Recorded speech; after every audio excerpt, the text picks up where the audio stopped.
offense. It's homecoming on this Saturday morning at Memorial Stadium in Lawrence, Kansas. Big 12 football kicks off today on FS1 with Oklahoma State at 4-2. Kansas 1-5, still looking for their first conference win. With Petros Papadakis, I'm Mark Followell. Great to have you with us today. Kansas, this is a rebuilding program. They played TCU very tough 2 weeks ago. They are a threat at home. Meanwhile, for Oklahoma State today, Petros, 4-2 their overall record, only one conference loss. We know it's a wide-open Big 12 this year, so there are definitely aspirations of a big-time achievement for Oklahoma State in the conference. They need this game today. Well, no doubt. I mean, they have a veteran quarterback, and Mason Rudolph is going to lead this offense. They have great perimeter players still trying to figure it out in the backfield, but Oklahoma State is still poised to do some big damage in the Big 12, as they have in the Mike Gundy era. Kansas, on the other hand, you mentioned 2 weeks ago, right here, one of those early kicks. They had TCU and let them get away. Not so close last week versus Baylor. They're a work in progress, but they're going to get somebody eventually.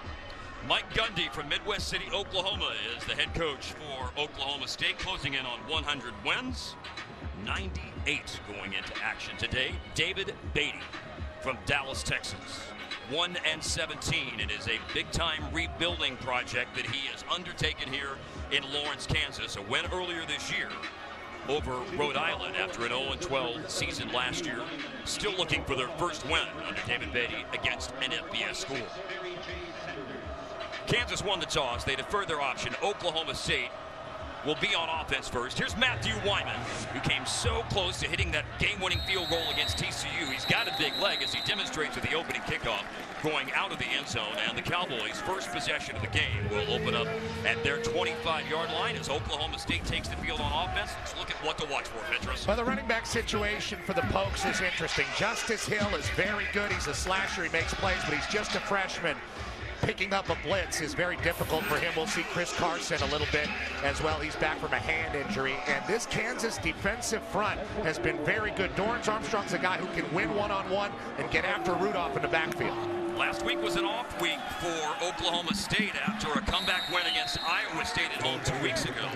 Justice Hill had a fourth quarter fumble and then didn't play the last half of the fourth quarter. He starts today. He picks up a couple of yards on the first down run. Mason Rudolph, the junior from Rock Hill, averaging almost 340 yards through the air per game.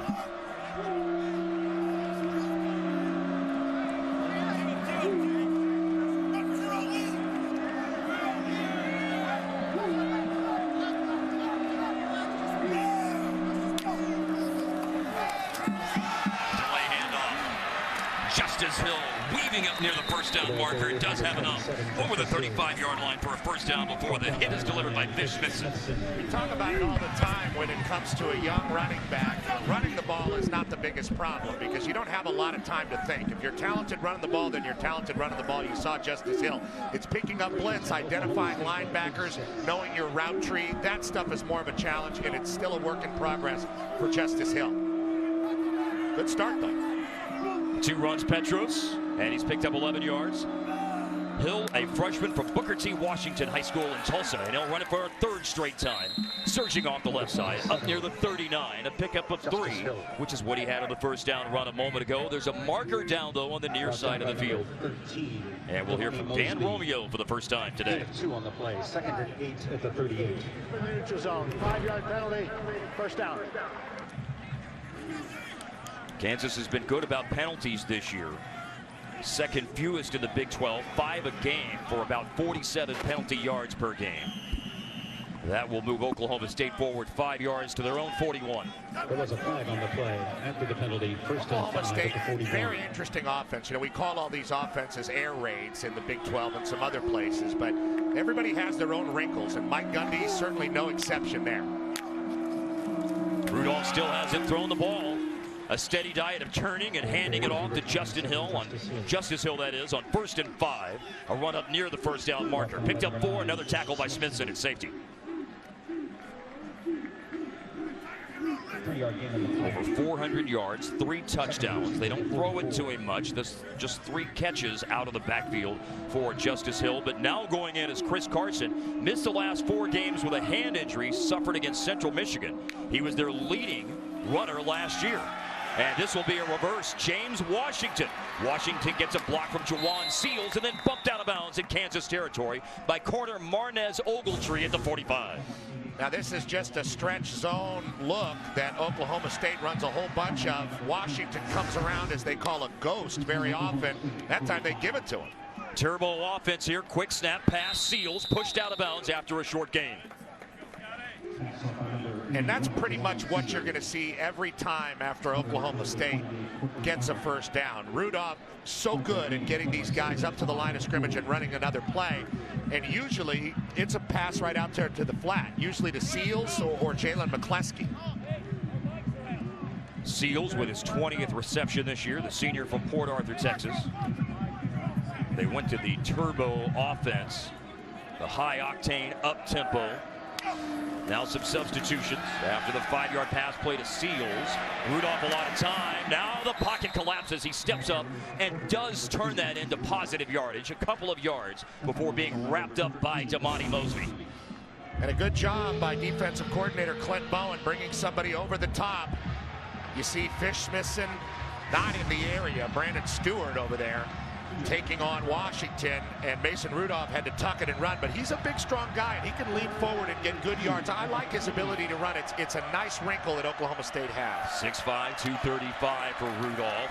Third down, and Carson with the carry, and this is where Kansas excels. Petros, best third down defense in the Big 12. Opponents only converting 34%, and they stop them on 3rd and 3. Well, there you see Coach Bowen happy with that. They've done a great job this year improving their defense, and there's no doubt about it. The numbers bear that out. Clint Bowen, a guy who's been a Kansas person forever since he was born, and they did a great job stopping Chris Carson. A little slow getting into the line of scrimmage into the contact zone there. Zach Steiner to punt. Looking for placement, wanting to pin Kansas deep. Fish-Smithson a fair catch, and Kansas will have it 4 minutes into the game at their own 10-yard line after a timeout on the field. And Lawrence.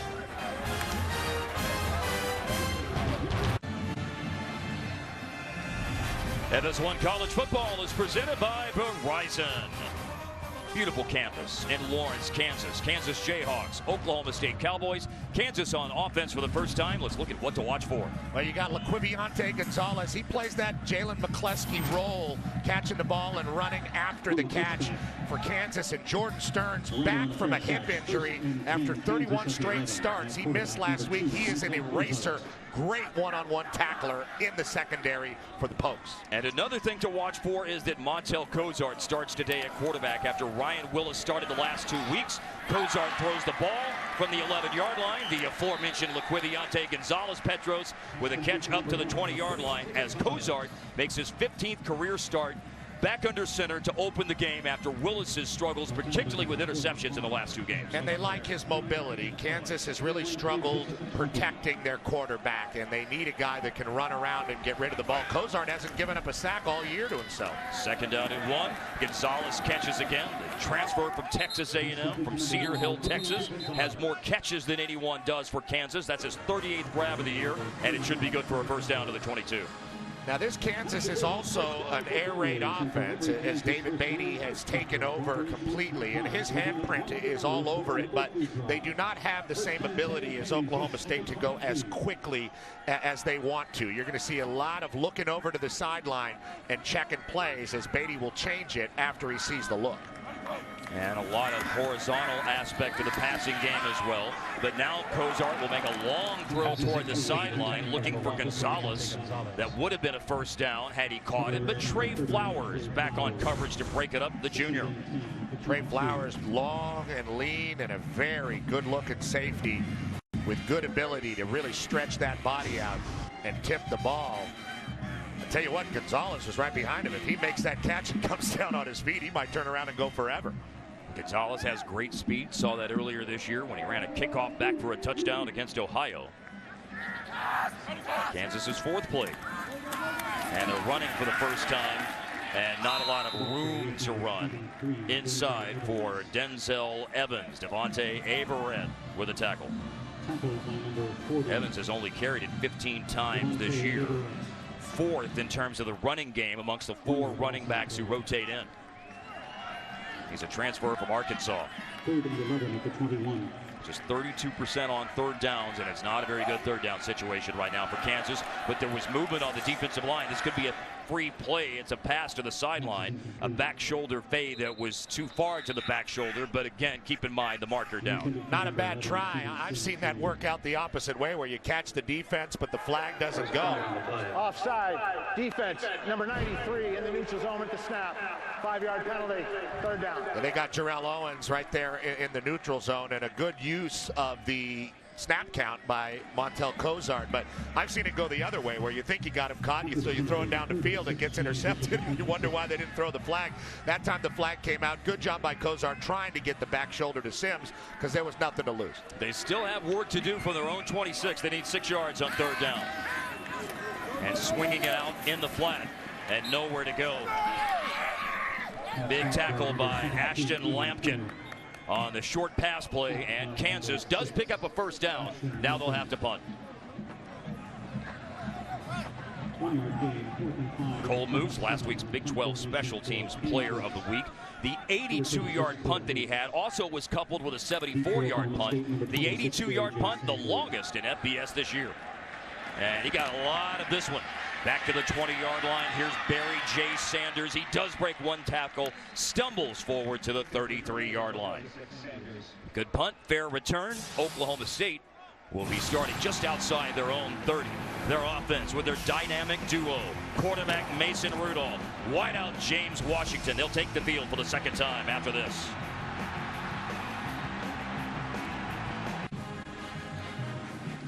Second crack at it for the Oklahoma State offense.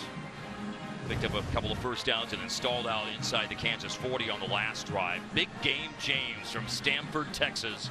The junior wide receiver. What a career he's had at Oklahoma State. What a season he is having this year. He's got a chance to reach 5th in OSU history in receiving yards today. Can pass Des Bryant with 152 yards today. I guess he took Big Game James from Worthy, huh? Yeah. Comes from a small town, though, just over 3,000 people in Stamford, Texas. And here's a pass zipped out to the left side. Only going to pick up 3 yards. It's caught by Jawan Seals on this first play of Oklahoma State's 2nd drive. Seals is a guy they really want to get going. 7 catches, 129 yards against Pitt. Here they go fast. Turbo offense. Fake handoff to Justice Hill. Gonna throw it to Hill. Just his 4th catch of the year, but he's in space. He makes a man miss and then tiptoes up the sideline. Bumped out. They get the ball into Kansas territory. Petros near the 40-yard line. Justice Hill doing a good job of being the check down option for Mason Rudolph, who was looking touchdown down the field. If you don't have it, check it down to the back, and Hill was alone. Made a guy miss. Great job by the young freshman. It goes for 23 yards. Hill, there was a little problem, it looked like, making the exchange on the handoff, and then the turf monster got him after a gain of a yard at the 41. Well, first things first, you have to secure the ball and make sure the mesh is right. Rudolph waited a little bit long to get him the ball into his gut. Some confusion between the freshman and the quarterback. Probably the freshman's fault. Even if it wasn't, they'll say it is, because he's a freshman. Never the quarterback's fault. Ray Childs is in, senior from Houston. 6 rushing touchdowns this year for Childs. A fake handoff to him. And they're going to go to one of the Cowboy backs here, Zach Veach. That Cowboy back is a hybrid of a fullback and a tight end, and a nice grab by Veach near the 1st down marker. I like the way they use Zach Veach and Blake Jarwin, and what we're seeing develop here early in the game is Oklahoma State wants to go downfield. Kansas is dropping deep, so they're taking what they can get underneath. Big hole Petros on 3rd and 1. The run for Rennie Childs, and the 1st down is picked up. Smith's in the tackle at the 25. And we've seen 3 backs so far, Carson Hill and Childs. Speedy offense now for Oklahoma State. All kinds of time to throw it. Rudolph for the end zone and broken up. Seals was there, had hands on it, but a big hit was delivered by the freshman safety, Mike Lee. Yeah, Mike Lee looked like he was a little late on the play, but he's getting better. Not a big guy. His coach, Clint Bowen, described him as a water moccasin, and look at him using the top of his head to jar that ball loose. Very quick twitch hitting from the freshman Mike Lee, who's getting better and better every week. And that's the state of this Kansas team. If they have a freshman that they feel like can play, They put him out there to try to grow within this program. He actually graduated high school a year early. He was supposed to be class of 2017. Sweeping around the edge. Justice Hill. Marker down. The play is a first down if it stands. I thought he might have stepped out of bounds right before the stick as well, but we got to see what this flag is. Both teams have been hit for one penalty in the first 8 minutes. Holding. Offense. Number 74. 10-yard penalty. Second down. Michael Wilson at right guard, sliding over and starting. After being a backup at right tackle, he started on 4 different positions of the offensive line, but with Larry Williams out, Wilson's moved in. And you're going to see the hold right there from Wilson on top of Dorrance Armstrong Jr. And Dorrance just can't get free to make that tackle because, well, Wilson had a hold of his jersey with both hands. He's turned it into 2nd and 20 now for Mason Rudolph. Going to step up, room to run, and slides and regains the penalty yardage right up near the 25. You know, we talked about this Kansas defensive line, a great bull rush right there by number 96, Daniel Wise, that forced Rudolph to take off, but he's very capable of doing so. Rudolph officially gave himself up at the 27. They need 12 yards. Here comes pressure. Here comes a sack. And the ball may have been ripped out as he was going down. It was, and Kansas has it. They forced a turnover. Smithson got on the ball, but the defensive line collapses the pocket, and a sack fumble is the first big momentum-changing play of the game. Very well done by Kansas's strongest group. That is that front 7. There you see Wise coming in. He's got a little bit of a shot at it. Isaac Davis is involved. That is a everybody sack. They are hunting together on this Kansas defense, able to get the ball loose. Mason Rudolph very good generally at protecting it, and a big shot in the arm after Oklahoma State was threatening for the Jayhawks. Well, the story going in is that Kansas turns it over more than anyone in the country. That's the 12th turnover they forced. Their margin is still a -10. But a lot of times it's about timing, and in this particular case, a well-timed forcing of a turnover by the Jayhawk defense. Montel Cozart starting at quarterback today. First downs are very, very important for Kansas. They have to keep that defense fresh. Play fake, deep ball. Cozart does throw a nice deep ball, and this one is on target. There's a flag down. Liquiviante Gonzalez will race into the end zone, hold the phone for the penalty, but Gonzalez from Cozart with a big play for Kansas if it stands.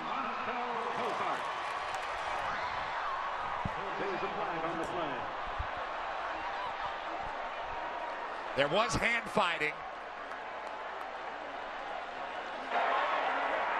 Pass interference.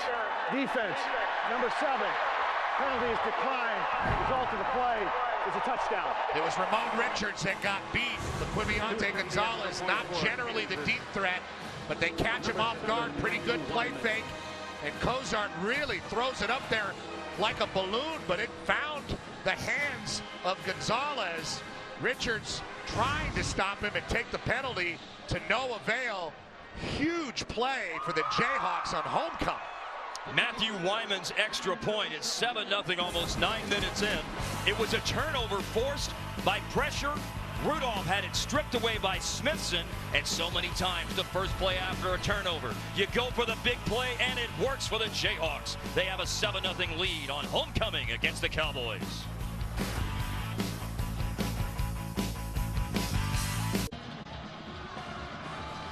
The previous best this year for Liquiviante Gonzalez was a 67-yard catch against TCU. He betters it by 1 yard and finds the end zone to give Kansas an early lead at home against Oklahoma State. Very, very big deal for Kansas to be able to first force a turnover on a good quarterback like Mason Rudolph and turn it into something right away.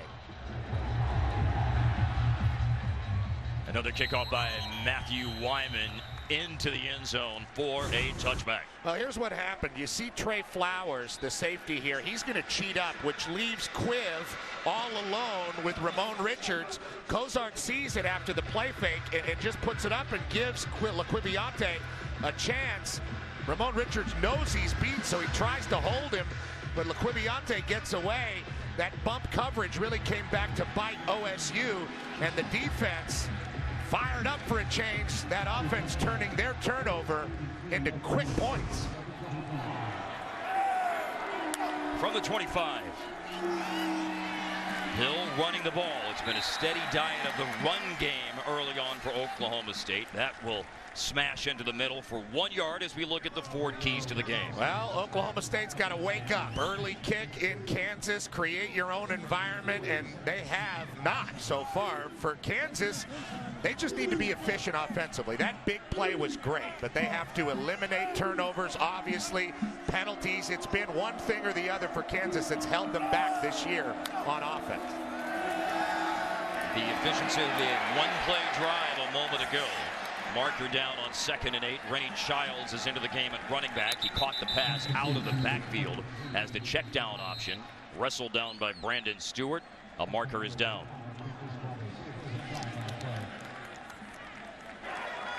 Holding. Offense. Number 77. 10-yard penalty. 2nd down. That's Victor at Huntsville, Alabama.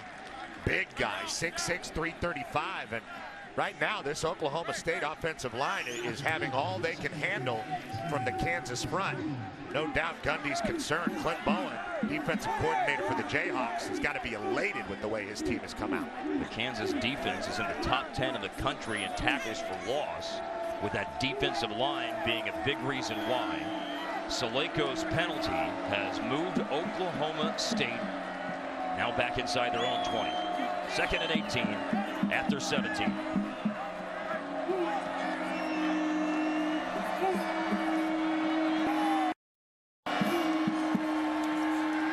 Rudolph to throw. Rudolph to throw deep. Rudolph looking for McCleskey, and he holds it in. The defense caught up, but he drops it right in the bucket to Jalen McCleskey deep into Kansas territory. Kind of a mirror image of what we saw on the other side of the field. Jalen McCleskey, usually the short guy, gets a deep ball, a little bit underthrown by Rudolph. 47 yards. Now a quick pitch and catch. And McCleskey is down. That is an open field tackle. An excellent one by Mike Lee. Good job by Mike Lee getting after it after the turbo set by Oklahoma State. Here's the throw. You see McCleskey really has to throttle down to make the catch. Brandon Stewart catches up to make the stop. If that ball is a little bit more on target, maybe McCleskey had a chance to take it all the way. McCleskey, 32 catches this year, 4 touchdowns coming into play. Sophomore from Covington, Louisiana. Last play just picked up a yard. Rudolph underneath. Barry J. Sanders. And once again, Kansas, the tackle in the open field. Linebacker Courtney Arnick from Dallas, hanging on for dear life, and drops him at the 33. Very sure tackling by the Jayhawks so far in this game. Oklahoma State's going to move the ball. There's no doubt about it. But they're making the plays that are in front of them. And that's about all you can ask for a defense. This Kansas defense much improved from last year and before that. Clint Bowen doing an excellent job of coordinating. First charge timeout, Kansas. And Clint Bowen and the defense want to talk things over before 3rd down and 7 with Kansas up by 7.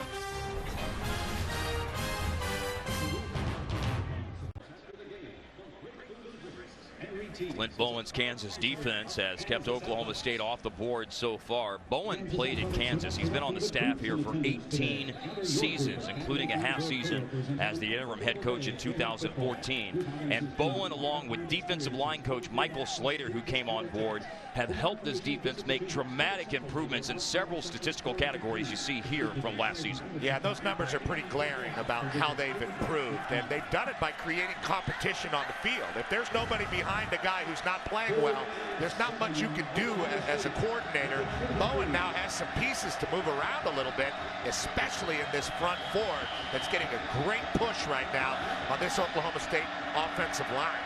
On 3rd downs in this part of the field, they had a stop on 3rd and 3 and a sack as well. And this is 3rd and 7, and Justice Hill runs out of the tackle, and he runs to the sideline, and he's trying to reach the end zone, but he'll go down inside the 5. 27, Justice Hill.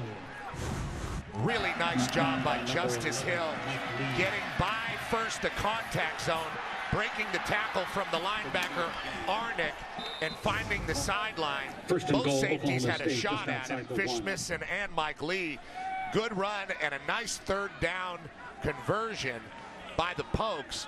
A lot of running the ball. There's something they saw on tape that makes them feel like they can really use their zone running game against the Jayhawks.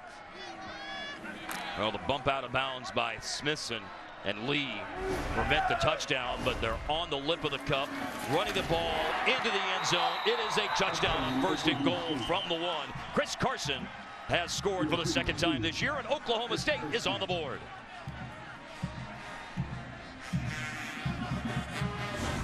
Looks like the ball came loose there, but not before Carson had rumbled into the end zone with that big body. They're always swiping at the ball. That's why the best thing to do is just to hand it to the referee. That's how you know you didn't fumble. Chris Carson did not fumble on that one. They're happy to have him back from a hand injury. He holds on to take it in. Now with a chance to tie Dan Bailey for the school record in scoring. The extra point is good for Ben Grogan, 370 points. The next kick, extra point or field goal, will put him on top of the mountain. But right now for Oklahoma State, the key for them is a big pass play to Jalen McCleskey, a long run by Justice Hill on third down, and they've answered after the Kansas quick strike following the turnover, Petros. Yeah, very nice running call on the third down play that I think caught Kansas off guard. The throw to McCleskey, I know that Mason Rudolph's going to look at it on tape and kick himself because it should have been a little further down the field, and it might have been one of those quick strike throws just like we saw from Cozart to Gonzalez on the other side of the field. But a very good answer from Oklahoma State. That touchdown by Kansas and the turnover that Kansas forced before that kind of woke up the Cowboys, and that's easy to fall asleep here. It's easy to take the field here and kind of be a little lackadaisical. It happened to TCU a couple weeks ago. Oklahoma State right back in this football game.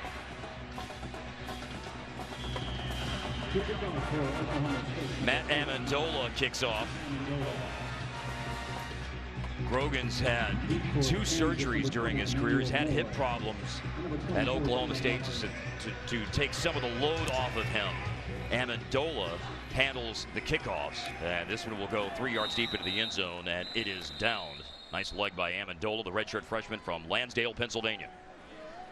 Let's see if the Jayhawks can get some kind of run game going. Throwing it short to LaQuiviante Gonzalez and letting him create is part of their run game, but it can't be everything that Kansas does. They have to get Taylor Martin, Herbert, Kawan Kinner, any of these guys going just to get something positive on first down, so there's something on second down to work with play calling wise. Cozart's been pretty sharp so far. Just 1 incompletion, 80 yards, of course. A huge percentage of that coming on the long pass play to Gonzalez. First and 10 Kansas at the From the 25.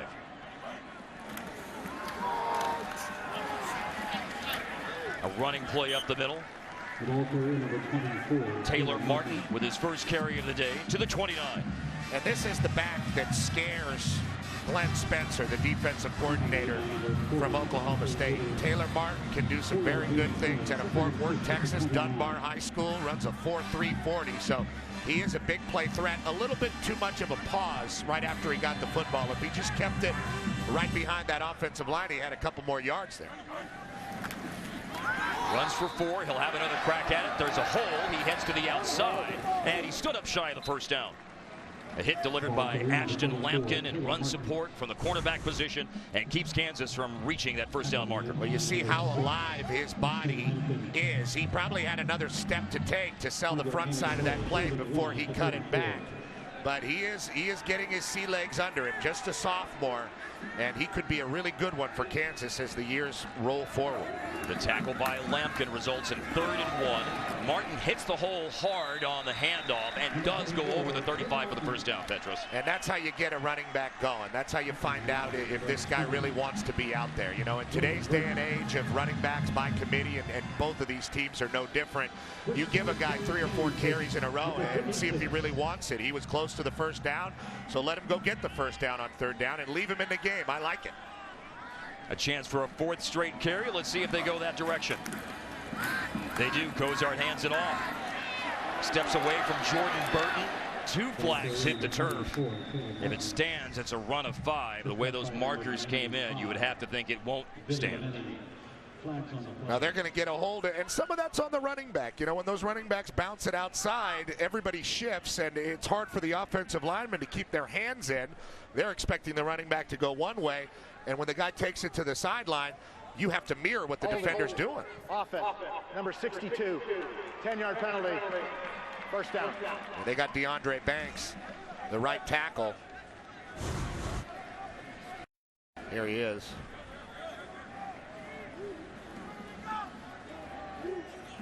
And he thought the play was going underneath him. And perhaps it should have, but you can't hold on like that. Blocking against Billy Leveni on the Oklahoma State defensive line. This will move Kansas back to the 26.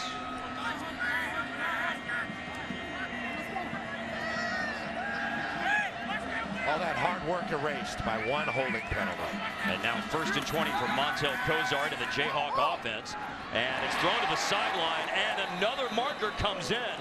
That is an excellent job. You only have to get 1 foot in. Steven Sims Jr. appeared to get both in. I think he came from out of bounds, but I'm not sure if he was forced out of bounds, and that's what David Beatty is arguing right now with the officials. Fancy footwork. Let's see if it stands. With 1:13 left of the opening quarter.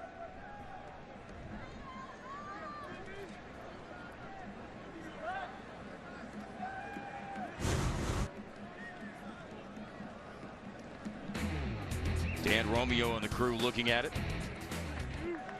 And you see him all the way out of bounds and jumping back in, but did Ashton Lampkin push him out? Long conversation here from the officials. Usually when a guy comes out of bounds and goes back in, you see the official throw his hat.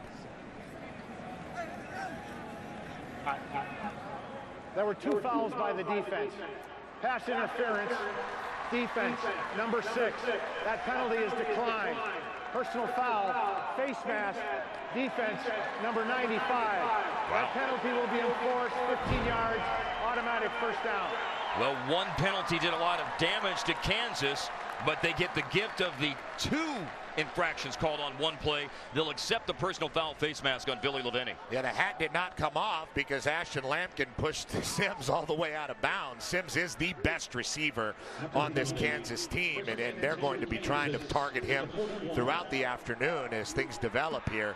Great job by Kansas bouncing back from that holding penalty. Petrosi's got 453 receiving yards, 5 touchdowns this year. From the 41 under pressure, and they find Sims on that shallow route over the middle, and he's into Oklahoma State territory. Well, this is a great route by Steven Sims Jr. First, he faked like he was going out to the flat. Looked like what they call an arrow route. Then he came right back underneath, wide open for Cozart to deliver the ball to. 11 yards as we move into the last minute of the first quarter. And with some zip on it, it's thrown to the left side to Keegan Brewer, a freshman from Lake Dallas, Texas. It doesn't move the sticks, but it's a big chunk on first down. Lampkin a tackle after 8 yards. I'd like to see Kansas now get a little bit back to that run game. They have Kawan Kinner in the game at running back. Their leading rusher with 264 yards this season. 2nd down and 2. Kenner bounces off Devontae Avery. First down and more. Makes a man miss. Heads to the sideline, and this will be deep down into the red zone. Jordan Stearns finally pushes Kenner out at the Oklahoma State 15. Kenner's done a lot of carrying the ball at Kansas in his career as senior. KU's leading rusher and point scorer in 2015. And just does a great job of getting into the secondary and running to score and trying to find the end zone as opposed to just rambling forward and protecting the ball. Good awareness, and you get that from an older back. And that's the final play of the first quarter. An eventful first quarter here in Lawrence, Kansas. Homecoming, early kickoff. Kansas forced a turnover and cashed in with a long pass play to Laquivionte Gonzalez. Oklahoma State answers with a short touchdown run by Chris Carson. 7-7 after 1.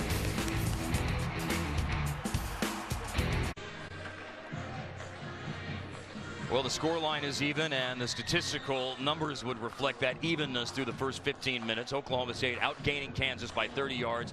The turnover, of course, pivotal in the first 15 minutes, Petros. Kansas did a great job. They came out and attacked the way they wanted to, especially defensively with their front. They just gave up a touchdown and an answer, but here they are answering back. Aided by a penalty on this drive. Pressure for Kozart.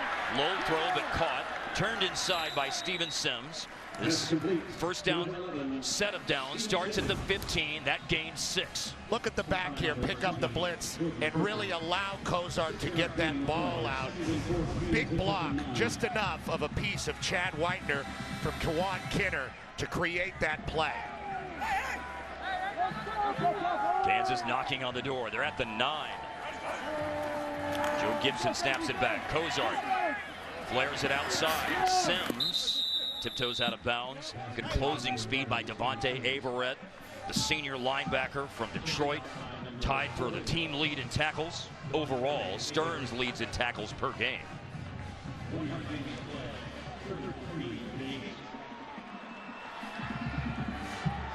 Third down situation here, Mark. Excuse me. Very interesting to see if they'll go back to the run, which they've had some success with in this drive. Averett closed down Sims. Held him to only a gain of a yard. Now it's the jet sweep. Oh, and Samson indecision, and that will cost him a loss back to the 12. Petros with great defensive pursuit by a number of Oklahoma State defenders. Trey Flowers leading the way. Yeah, Trey Flowers got that athletic body all over Sims, and he wasn't going to get away. And it really was the indecision, like you said, that caused this to be a bigger loss than it had to be. At a certain point in that situation, you have to put your foot in the ground and take what you can get. Sims thought he could create something a little bit outside, and it just wasn't there. But still a scoring opportunity for the Jayhawks. Matthew Wyman has made half of his kicks this year. This season in particular has struggled outside 30 yards, just 2 for 6, dealing with an angle here on a 29-yard attempt to give Kansas the lead with 13-13 left in the second quarter. Kansas in front 10-7. Tonight, the NLCS moves back to Wrigley for a pivotal Game 6 between the Dodgers and Cubs. Coverage begins at 7 Eastern, only on FS1, or watch it live on Fox Sports Go. Cubs, of course, trying to advance to their first World Series since 1945, but who is in their way? None other than Clayton Kershaw. Oh, he's pretty good. Fantastic performance in Game 2 of the series by Kershaw. Remember what he did in Game 5, coming into close at the end against the Washington Nationals. If you're a Dodger fan and Kershaw or Kenley Jansen aren't pitching, you're probably in trouble. You're certainly nervous, if nothing else. Big Game 6 tonight. Well, Mike Gundy looks on with his team trailing now for the second time today. Drive stalled out for a field goal for Kansas. Wyman to kick off. And this is 3 times that he's put it to the back of the end zone. Well, Oklahoma State's last drive was an impressive one. As we commented during that drive, Petros, giving up the turnover and the long play touchdown appeared to light a fire under Oklahoma State. We'll see if that will continue on this drive. Well, they've got Justice Hill going in a very good way. Mason Rudolph has been very sharp, only missing 1 pass. Kozart's been very good on the other side, too. You're just going to have to see more of James Washington down the field. That's what they really want to do, and they do it by getting the ball short to Jalen McCleskey.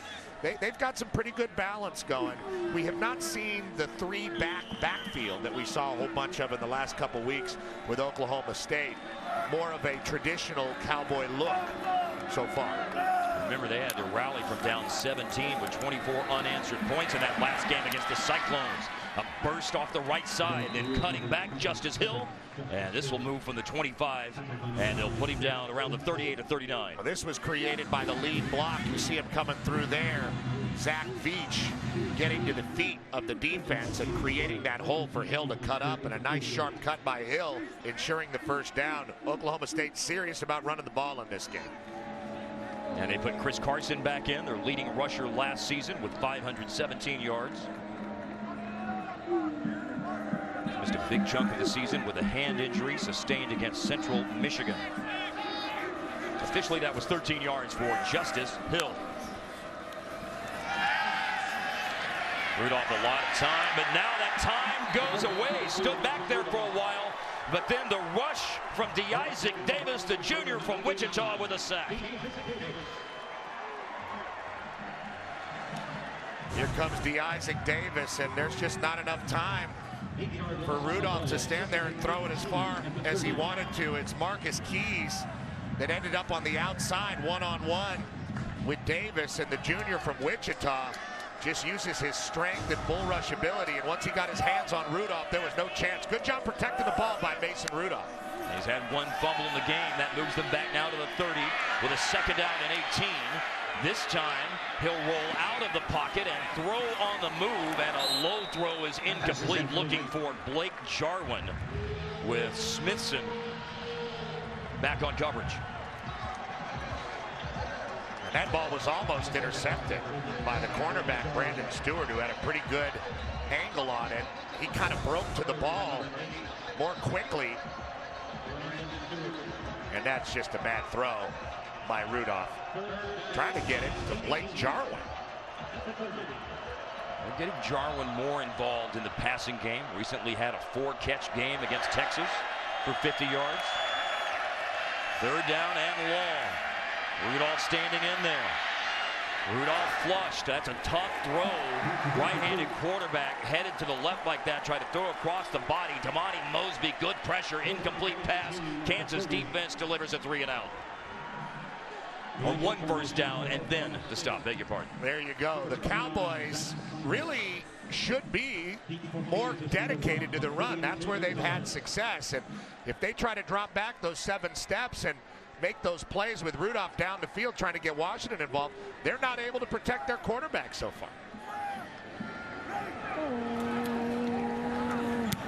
Zach Seider's punt.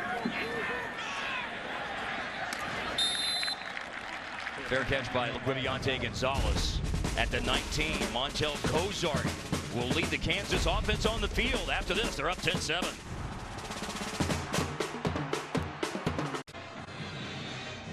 FS1 College Football presented by Verizon. Mason Rudolph talking with his offensive coordinator Mike Yursich after a tough series. Today on Fox, a college football doubleheader starts with 19th ranked Utah taking on UCLA. Coverage starts at 3:30 Eastern, then Baker Mayfield and the 16th ranked Oklahoma Sooners meet up with Patrick Mahomes and Texas Tech at 8 Eastern. And it's all streaming live on Fox Sports Go. Cliff Kingsbury training the world's quarterbacks. We all saw Davis Webb last night pull out a victory in double overtime for Cal over Oregon. Baker Mayfield, formerly his guy, and his current guy, Patrick Mahomes. Not a lot of love lost between Baker Mayfield and Cliff Kingsbury. And Patrick Mahomes banged up lately. Got hurt in a game you did earlier this year between Texas Tech and Kansas, as a matter of fact. Did not have his best day against West Virginia. We'll see if he bounces back. Here's a handoff, and the Oklahoma State defense is all over it. Jarrell Owens leads the penetration. Jarrell Owens just getting into the backfield right away. This is a slower developing play to Taylor Martin. They're trying to get him out to the edge, but there's no edge there if the defensive end crashes down. Nice play by the redshirt sophomore. 2 sacks on the year. Guy's got a 37-inch vertical leap. He didn't have to jump to get that. And a tackle for loss added to his total. That was a loss of 5. Gonzalez catches, spins, makes a man miss over the 20. Got some of that yardage back and more. Justin Phillips finally with a tackle up near the 24. And this is what they like to do with Laquiviante Gonzalez. Get him the ball and let him try to create.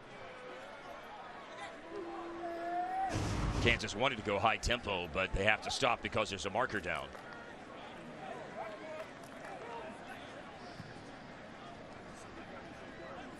Some body language from Kansas certainly doesn't look very approving of what's unfolding here in this chat between Dan Romeo and his crew. After the play was over, personal foul. Offense, number 65. Half the distance to the goal. Third down. That's on Jason Rhodes, the guard. Some anger post-whistle.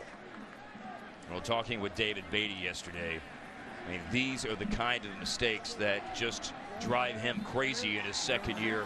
You know, has taken on this rebuilding job with so much energy, so much zest, selling such a great message, but problems like that are still very, very difficult. Situations like this, very difficult to overcome. And it's an unwavering enthusiasm, isn't it? And that's really what this Kansas program needs right now. The offense has really taken 2 steps forwards and forward and 1 back. And that's kind of been the story of their season thus far. Now they're back at the 12 on 3rd down and long. Cozart starting today, throwing on the run. A hit delivered to Shaquem Barbell by Ramon Richards. Incomplete pass, 4th down, and Cole Moose may have to punt out of his end zone. And you can't put your player like that in a position like that. That's on the quarterback. Really could have gotten Barbell hurt in that situation. Ramon Richards kind of held up and only gave him the shoulder, didn't really load up and hit him, but that could have been a lot uglier. Ill-advised throw by Cozart. Moose's first punt today was from 53 yards. He didn't need that in that part of the field after having an 82-yard and a 74-yard kick last week. A shank here by Moose, and Oklahoma State set up in fantastic field position after the 4th punt.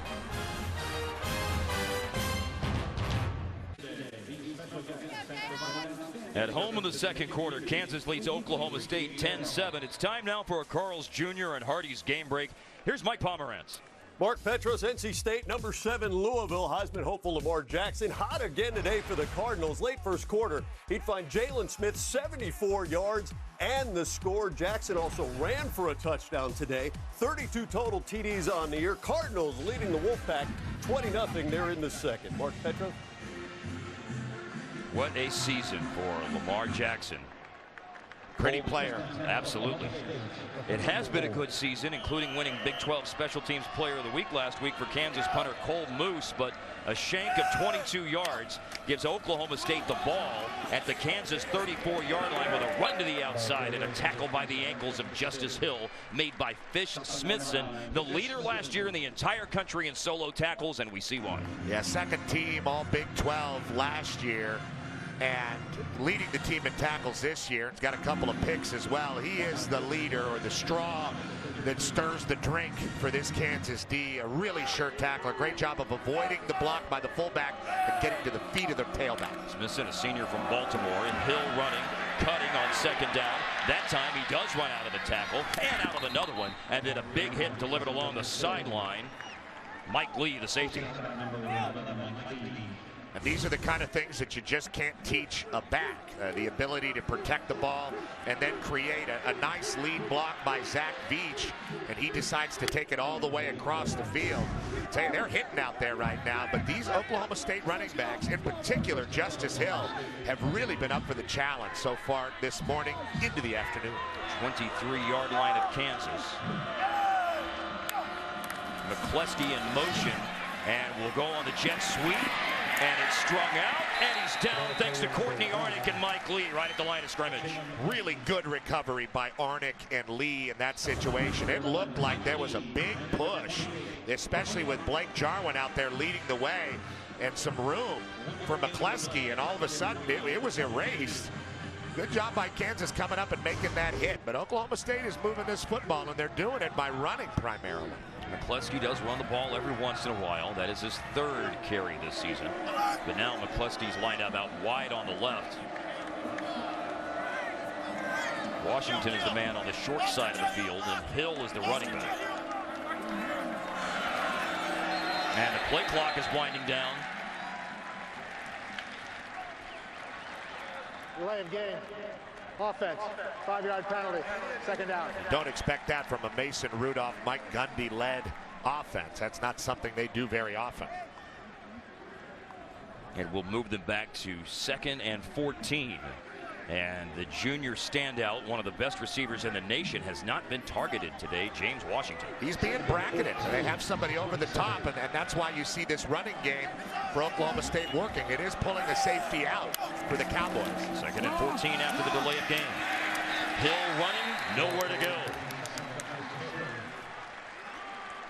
We're talking about Hill a moment ago. He was the top running back recruit coming out of high school last year in the state of Oklahoma. It's been a solid freshman season, but Daniel Wise wraps him up after a short gain. And now Oklahoma State trying to take advantage of the great field position with 3rd and 14. We'll see what they pull out here. Not a lot of plays in the playbook for 3rd and 14.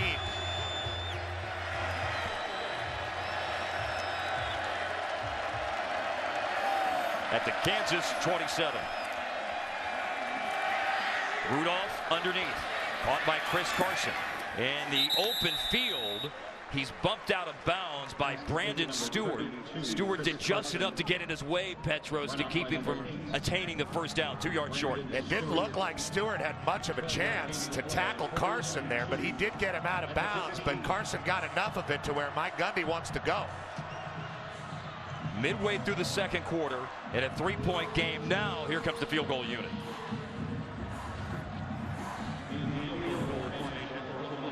Zach Seiner holds, Ben Grogan kicks. Senior from Martin High School in Arlington, Texas. 32 yards. And Ben Grogan curls it in and now stands on top of the mountain in Oklahoma State history. More points than anyone in Cowboy football history. Ben Grogan past Dan Bailey. 373 points. The final 3 tying the game. It's points for Oklahoma State. Kansas may feel pretty good, though, about having that poor field position because of the bad punt and only holding them to 3.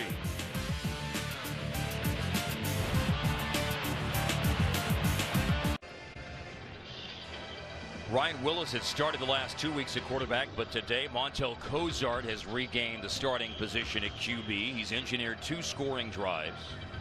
One was a 1-play drive, a big play after a turnover. And then they stalled out and got a short field goal from Matt Wyman. A short field goal a moment ago, 32 yards from Ben Grogan. As Mason Rudolph moved his team with a 34 to the Kansas 15 before they had a 4th and 2 and settled for 3. 10-10. Taylor Martin takes a knee. How about a game break? Here's Mike Pomerantz. Guys, more Big 12 action. Texas at Kansas State. Texas has lost 3 of its last 4. And Kansas State quarterback Jesse Ertz would run this one in for 19 yards and the score. His 2nd rushing touchdown on the day. The Wildcats lead this one after Texas tacked one on. It's 14-7, and they are in the 2nd quarter. They have that threat in the quarterback run game at Kansas State with Jesse Ertz. They're 1-2 in the conference. The game we have today features Oklahoma State 2-1 in conference play. Standings brought to you by Sonic, an official sponsor of the Big 12 Conference. A push here on this run by Keon Kenner on 1st down. DeQuinton Osborne, one of the rotation defensive tackles. Has 3.5 sacks, 5.5 tackles for loss, but that's after a gain of 5 up to the 30-yard line. Now quickly Kansas moving here, ready to snap it on 2nd and 5. Now Cozart with instructions in the sideline, getting the play. Running the ball again to the outside, and Kenner ran out of a tackle and it is thrown down near the 40 by Jordan Stearns. Really well done by Kenner in those 2 plays. First, he got behind his pads and his legs and pushed forward. This one, you see him get a little fancier on the edge with his feet, run out of a tackle, and that body stays alive. Hard to get away from Jordan Stearns, though. It's going to take more of a spin move than that to get away from one of the best tacklers in the country, number 13 for the Pokes. Senior safety has led him in tackles each of the last 2 seasons.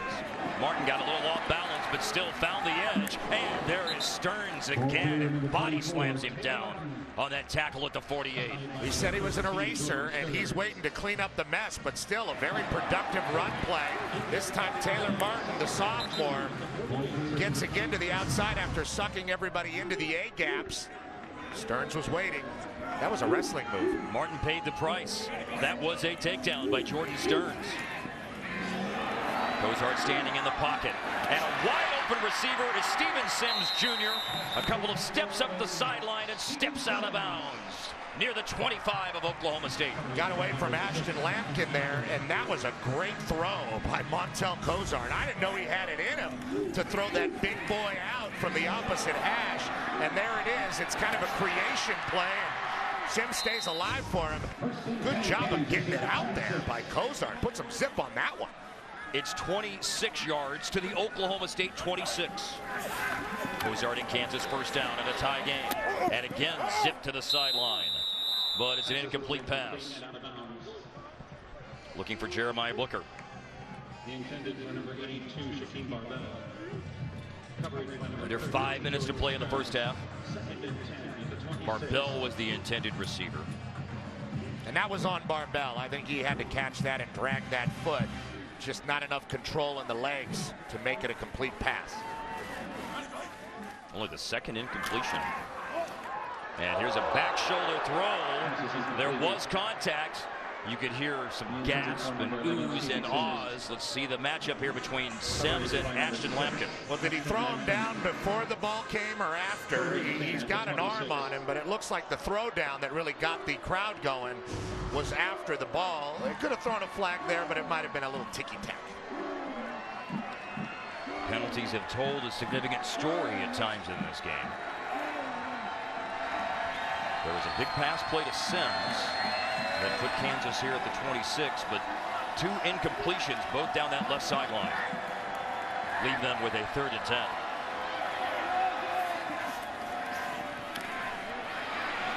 Cozart flushed. Jarrell Owens chasing. And Cozart down near the sideline. Only able to pick up a yard or two on the scramble. Nothing there. And Jordan Stearns with another tackle on this drive. I thought Cozart had Kinner on the check down. Here he is, number 22, and he's going to be open for a moment there. And that was really the only play he had to make. And I don't know if Kinner was going to get the first down, but Cozart certainly wasn't going to get it running for it with Stearns hunting him down. Matthew Wyman to kick from 40 yards out. Again, we noted earlier he struggled this year from beyond 30, just 2 for 6, but nothing at all wrong with that. Well hit 40-yard field goal is on the money for Matthew Wyman. And Kansas takes the lead. Homecoming in Lawrence at Memorial Stadium. David Beatty looking for his first Big 12 win, and they have a second quarter lead by 3.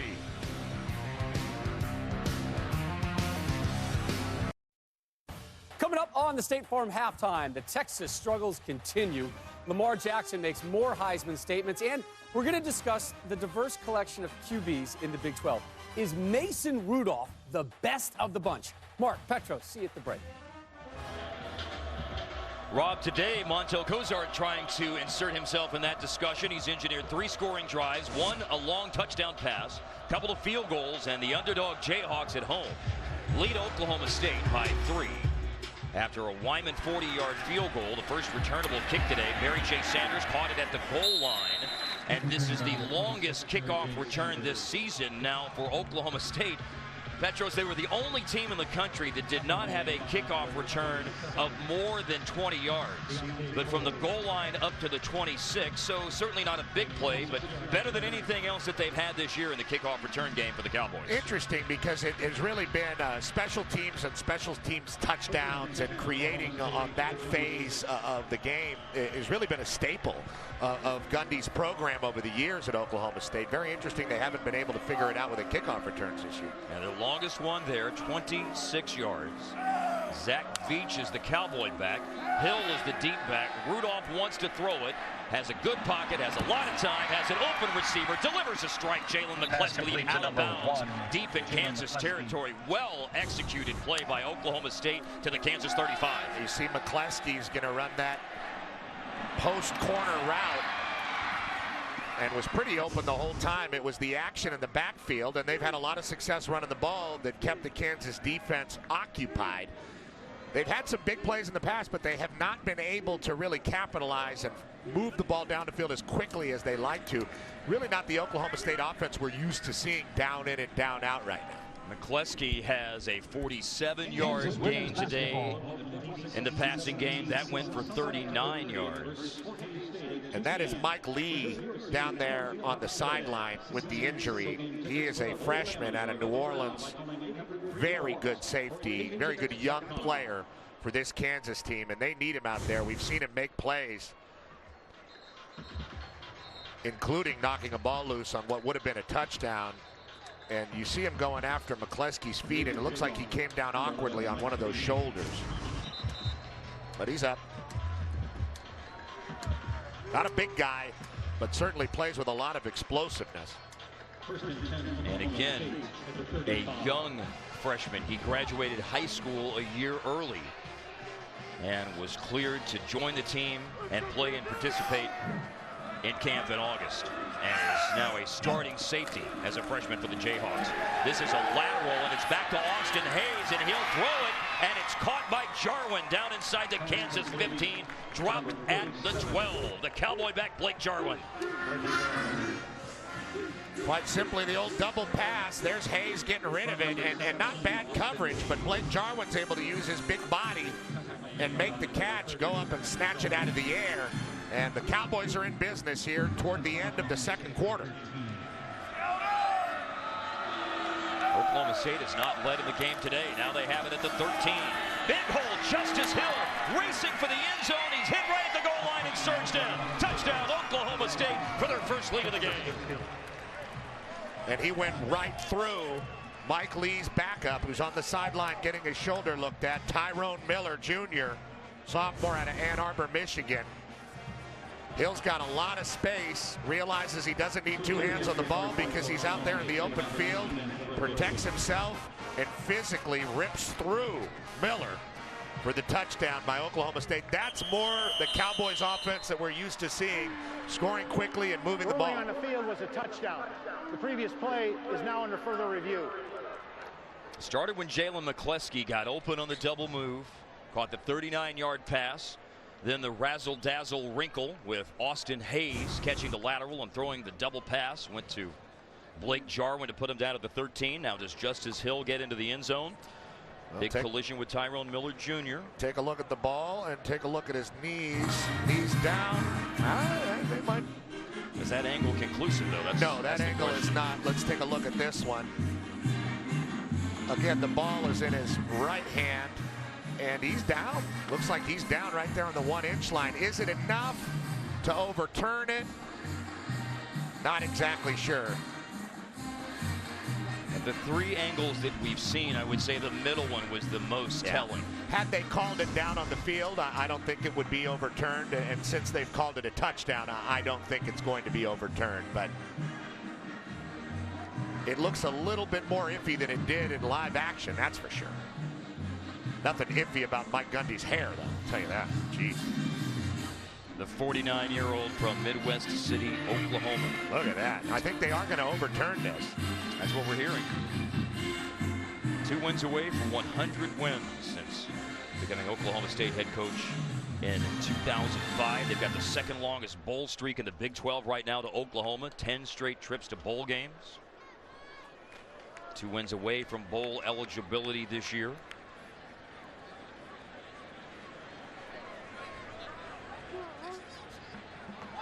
If, in fact, the call on the field is overturned, it will be on the 1-foot line for a first-and-goal situation. After review, the runner's knee was down, and the ball had not crossed the goal line. So the ball will be placed at the half-yard line. First and goal.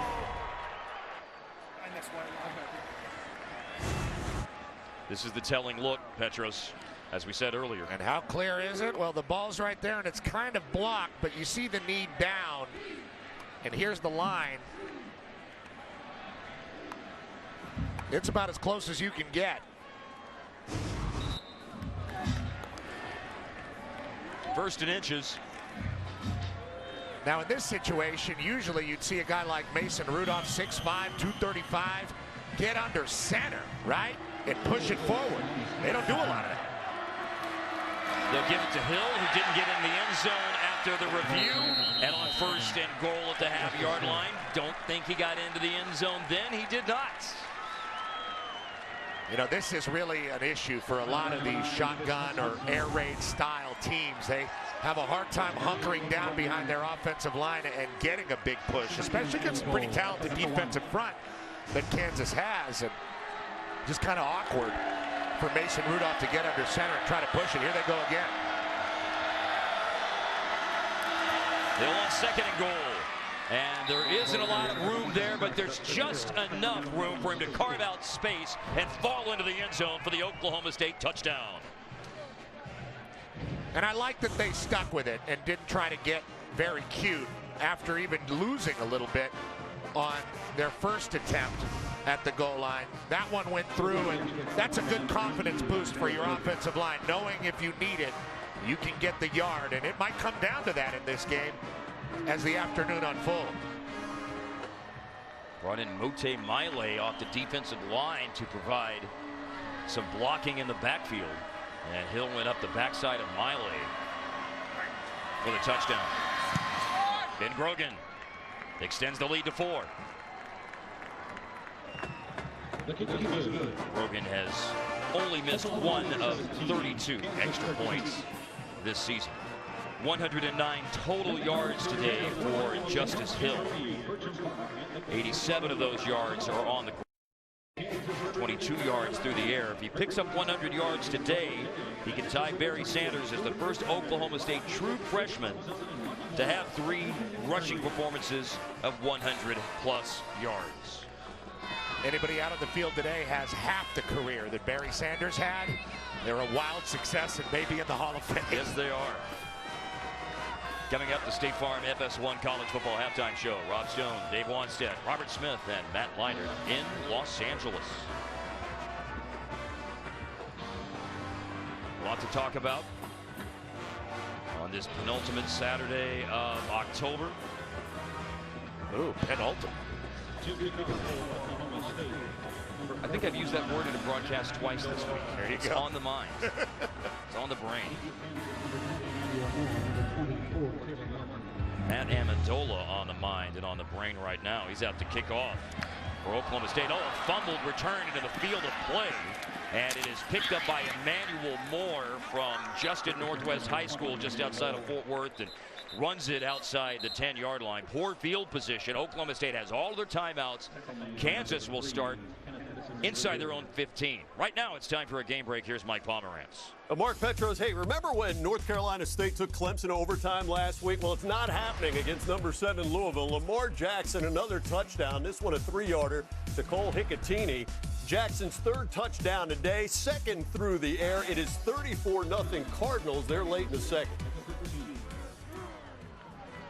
Petros, what a gut punch last week when North Carolina State 33-yard field goal attempt at the end of regulation to win the game. And Clemson using up one of their 9 lives this year with the win in overtime after the short field goal was missed. That's a short run for Kansas on this drive. Keon Kenner starts it off with the 13 out to the 15. And this is an iffy moment for Kansas here. They want to move the ball and they need to get a first down. They do not want to give the ball back to that hot Oklahoma State offense. Jarrell Owens was right there on Cozart as he rolled out, and Owens, being in the vicinity, forced the poor pass from Cozart intended for Marvell. We talked about the situation being a little shaky. Now look, this clock has stopped with 2:19 left and you're facing a 3rd and relatively long. Really big play for Kansas. They don't want to give the ball back to the Cowboys right now. A special teams miscue is partly responsible for this. Remember the fumbled kickoff into the field of play. Out of the end zone and out into the field of play forced Kansas to return it, and they weren't set up in position to generate much of a return. So the drive started at the 13, and now it's at 3rd down, a long 7. And on the shallow cross, this is caught. First grab of the day, Bobby Hartzog Jr., but short of the first down by 3 yards, stopped at the 20-yard line. Hartzog Jr. making the play, and they were just sent flying. Timeout, Oklahoma State. 30-second timeout.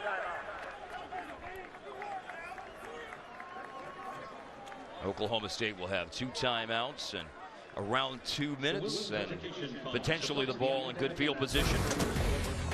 Just over 2 minutes left of the first half. We'll look back at what's transpired so far today in Lawrence. Turnover forced by the Kansas defense, quickly converted. Yeah, they got the ball out to the jittery wide receiver, Laquivionte Gonzalez, and the running game has been very good for Oklahoma State thus far. Justice Hill really getting it going. That's Chris Carson that brought it across for the first touchdown. Justice Hill for another one. Mike Gundy came in with a game plan, and it really was to run the ball. We've not seen much of James Washington at all. He's been well covered by Kansas. And Cole Moose, who had a 22-yard shank earlier from this end of the field. This one is to the 38-yard line. A fair catch by Barry J. Sanders. We're watching FS1 college football. It's presented by Verizon. 2:07 left in the half. Memorial Stadium in Lawrence, Kansas. For 1-5 Kansas, the Jayhawks 0-3 in the Big 12 against Oklahoma State. 4-2 this year. Oklahoma State had a tough time here 2 years ago. They needed a Tyreek Hill kickoff return in the fourth quarter to win the game 27-20. Kansas has led for significant stretches of the first half, and only when Hill plunged in from a yard out a moment ago did Oklahoma State finally take the lead for the first time. And they have their own mistakes to blame for this situation. The special teams miscue, like you mentioned, and now they're in a very tough position after playing very well throughout the first half. There's a threat of them going down by more. Can their defense, led by Fish Smithson, who has 10 tackles today and also a fumble recovery on a sack, can the Jayhawk defense generate a stop? Rudolph is under pressure and just throws it at the legs of a defensive lineman. That's very smart. There is no foul for intentional grounding. Number 32 is definitely in the area. Dorrance Armstrong providing the pressure. That's a very smart play. It looks ugly, but if you're in a situation where the screen is being read, and it was Daniel Wise that really read the screen and got out there, you have to throw it at the feet of the back, because if you throw it to him and he catches it, he's going to be tackled for a loss, and the clock's going to be running. Play fake pressure, big hit off the edge. Dorrance Armstrong Jr. with his 7th sack of the year. He unloaded on Rudolph. Well, here he is, and he's going to be there quickly. He gets a great jump. Nobody comes over to pick him up. It looked like it belonged to Michael Wilson, but he's late coming over. And Armstrong knows what to do when he sees a quarterback like that hold the ball. Great sure tackle. And that's a big shot for Kansas, getting that clock moving and forcing a 3rd and long situation. Now a sack in 5 straight games after the lookout block by Michael Wilson. 3rd and 15, play clock winding down. Rudolph handing it off. Carson spins, bumps, drives down to the 40. Kansas can use a timeout now. They're in position to get the ball back, and we'll see what they can do with a little over a minute. 30-second timeout. Please reset the game clock to 1:14. A couple of extra seconds to be placed on the clock, according to Dan Romeo and David Beatty. And this team will get the ball back. David Beatty in his 2nd year. He does have ties to Kansas. He's been an assistant coach here and also at Texas A&M at Rice and at high schools in the Dallas area, Irving MacArthur, North Dallas High School. And there's been a lot of turnovers since the great days of Mark Mangino going all the way to the Orange Bowl. Yeah, there's a lot of people pining for Mark Mangino around Lawrence. He had some great success here. Obviously, things did not work out for Turner Gill. It's this guy, Charlie Weiss, that really was the, I guess, stumbling block for this Kansas program. Some of the moves that were made in his era are questionable at best, and obviously Clint Bowen is still here, and you have David Beatty and his enthusiasm and his passion and his dedication to this program. I believe if they leave these guys here for the right amount of time, they will turn this thing around. Quickly getting the punt off, Zach Seimer. They will check up down to the 21. Used some great words just a moment ago, Petros, to talk about David Beatty and the energy and the vision that he brings to the program. Passion, dedication, it's all there, and it is a lot of work that he has ahead of him. And of course that's reflected in the record through a season and a half. But you know, one of the things talking to David yesterday is he said that he likes the attitude of the team. They come in on Mondays. He asked them to grade themselves, and one representative from each position group stands up and he says a lot of these times the coaching staff's grades and the players' grades mesh up, and he says that's a great sign that the message is getting through and the players are holding one another accountable. Now it's time to see what they can do with the late clock situation at the end of the first half. For the 21-yard line, it starts with Keon Kenner running for 8 yards. And you can kind of see that, talking about David Beatty, just in the play of the team. You know, the 2 steps forward, 1 step back. Football's really not about being perfect, not even for Alabama, the best team in the country. It's really about overcoming adversity, and Kansas has a lot of that to overcome. And this is Keon Kenner overcoming some would-be tacklers at the line of scrimmage. Ramon Richards finally drops him. Clock stops to move the chains. That's a nice run of 16 yards. Kansas has a timeout here to work with. If they can get a ball down the field, they might be able to get a kickoff. I don't think the clock actually stopped. Should have stopped to move the chains. 45-yard line. Cozart throwing, caught on the sideline, out of bounds. Bobby Hartzog Jr. Hartzog coming to life a little bit with a couple catches here down the stretch in the second quarter. They need to get people involved other than Gonzalez and Sims. That's 8 yards for Hartzog Jr. 2 catches today to get him 13 receptions on the year. That 54-yarder that Matthew Wyman missed two weeks ago against TCU had the distance. So keep that in mind as they're now over the 50 and zipped over the middle. And Le'Quivionte Gonzalez is sandwiched between 2 big hits. Ramon Richards, Chad Whitener. And I think those guys got the worst of it. Whitener and Richards hit each other. Le'Quivionte was under it. Friendly fire. 3rd and 2, Kansas is a 47. Chad Whitener from Mansfield, Texas, transfer from Cal. Had a 2-interception game against TCU last year. And you're right, friendly fire got leveled by his own teammate. Numbers for Cozart, 13 of 19, almost $150 today. 3rd and 2, 15 seconds left in the half. Cozart gonna run for it. And they want a late hit here. It's not being called. Now, it didn't look like Jordan Burton went down on Cozart's body or head or neck area with any kind of intent. It's always a little iffy when a guy slides. The clock's moving again. And a timeout's taken. Timeout, Kansas. 3rd and final charge timeout. They weren't happy about it here in Lawrence. Let's see this. And I thought Cozart might stay up and try to get a few more yards, see if they can get in field goal range. He's a big, strong guy that can run it. He opts for the slide, and it didn't look like Burton did anything there.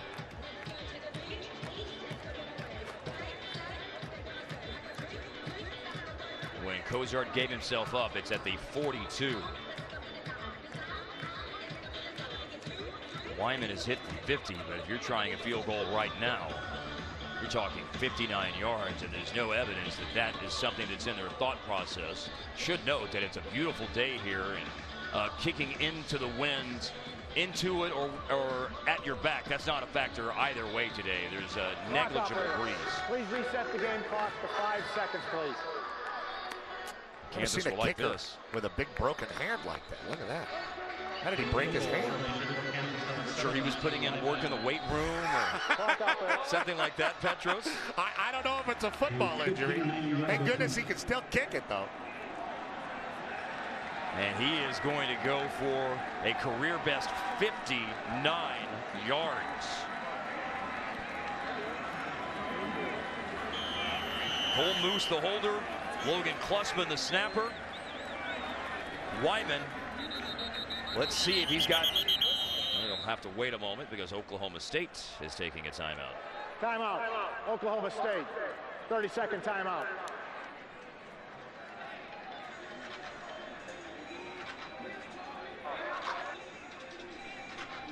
.54 yards was the attempt against TCU. So let's gauge distance in terms of getting ready for this 59-yard attempt. Well, that was certainly long enough. Just pushed it.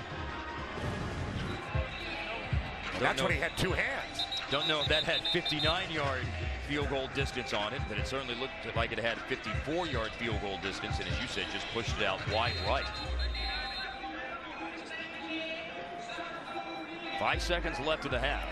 A half that's seen Kansas lead 3 different times. 7-0, 10-7, 13-10. Oklahoma State with a 17-13 lead after their last touchdown. And how about Coach Gundy icing a kicker with a broken hand on a 59-yard attempt before the half? Those timeouts don't carry over, my friends. Now Oklahoma State has a player back deep to try to run it. Oh, this is blocked. Oklahoma State blocks the kick. And it's Mote Miley. Remember that Vincent Taylor's blocked 3 kicks this year. Miley blocks that one. Oklahoma State has 5 blocked kicks this year. They lead the nation with 18 blocked kicks since 2013.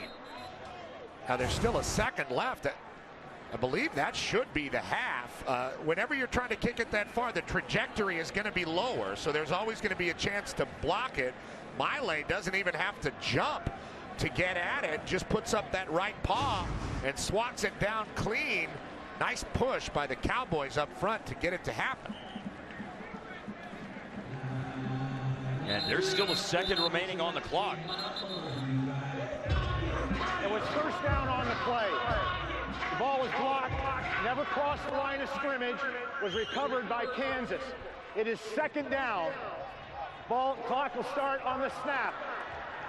This is exactly what happened at the end of the Boise State-BYU game on Thursday night. The same rule was invoked, a block kick that did not cross the line of scrimmage, kicked before 4th down and recovered by the kicking team. That's exactly what happened Thursday night. So, from the 49-yard line, their own 49, the Jayhawks, if they want to, could air it out on a Hail Mary. It does not look like that's what they want to No, do. they're in the victory formation here to take a knee, get out clean. Competitive first half. Oklahoma State and Kansas. After 30 minutes, Oklahoma State 17, Kansas 13. That's the halftime score. Right now, let's send you to Rob Stone in Los Angeles. Mark Petros, thank you. We welcome you to the State Farm FS1 College Football Halftime Show. Rob Stone, Robert Smith, Matt Leinart, the coach, Dave Wannstedt with you at the end. Jayhawks trying to avoid their 16th straight Big 12 defeat, putting up a brave fight on homecoming day, but they trail mainly because of the Cowboys' rushing attack on the day, and that is the focus of our State Farm right combination highlight. Robert? Yeah, and this is something that this Oklahoma State offense needs to emphasize more. They are 113th in the nation in rushing, slightly less than 130 yards a game. You can see getting James Washington is involved as well. When this offense was really humming all the way back in 08, when they were 8th in the country in rushing, that's what they need to get back to. Here over the last few years, they have really fallen off in those rushing statistics. And you could tell the Kansas defensive game plan was to surrender some rushing yards, but to limit the explosive pass play, because with Oklahoma State, what you think of Mason Rudolph to James Washington and the big plays, but Kansas defensive line, they had 3 sacks in the first half. Mason Rudolph had modest numbers, didn't have a touchdown pass. And how about this? James Washington, Robert, you mentioned he had that kind of end-around sweep. He did not have a reception in the first half, so I thought Kansas, because they're in this football game, is because of the fact that they've limited the big play in the passing game. I agree. And you got to give David Beatty, the head coach of Kansas, a little bit of love. You know, with Montel Cozart, his quarterback, I think he's doing a fantastic job. I mean, he's doing what he can do best, and then he's taking a few shots down the field. Right here, after a turnover, we call it the old sudden change. I had to explain that to Matt Leinart. He goes 68 yards for a big play. You know, right here, you can see that he can throw accurately if he gets time. And the other thing, he was not sacked. He was not sacked in the first half. So he's keeping plays alive because of his athletic ability. And this Oklahoma State defense has been getting after people, too. 18th in the country in sacks this year. Coach, what do you think of those Cowboy uniforms today? You don't want to know the truth? I didn't recognize them. And I got a helmet and a jersey at home in my closet from when I coached there. I didn't recognize the new helmets and jerseys. They're shiny. Yeah. Old school, old school. All right, so let's get to some further college football action coming up after the break. Highlights.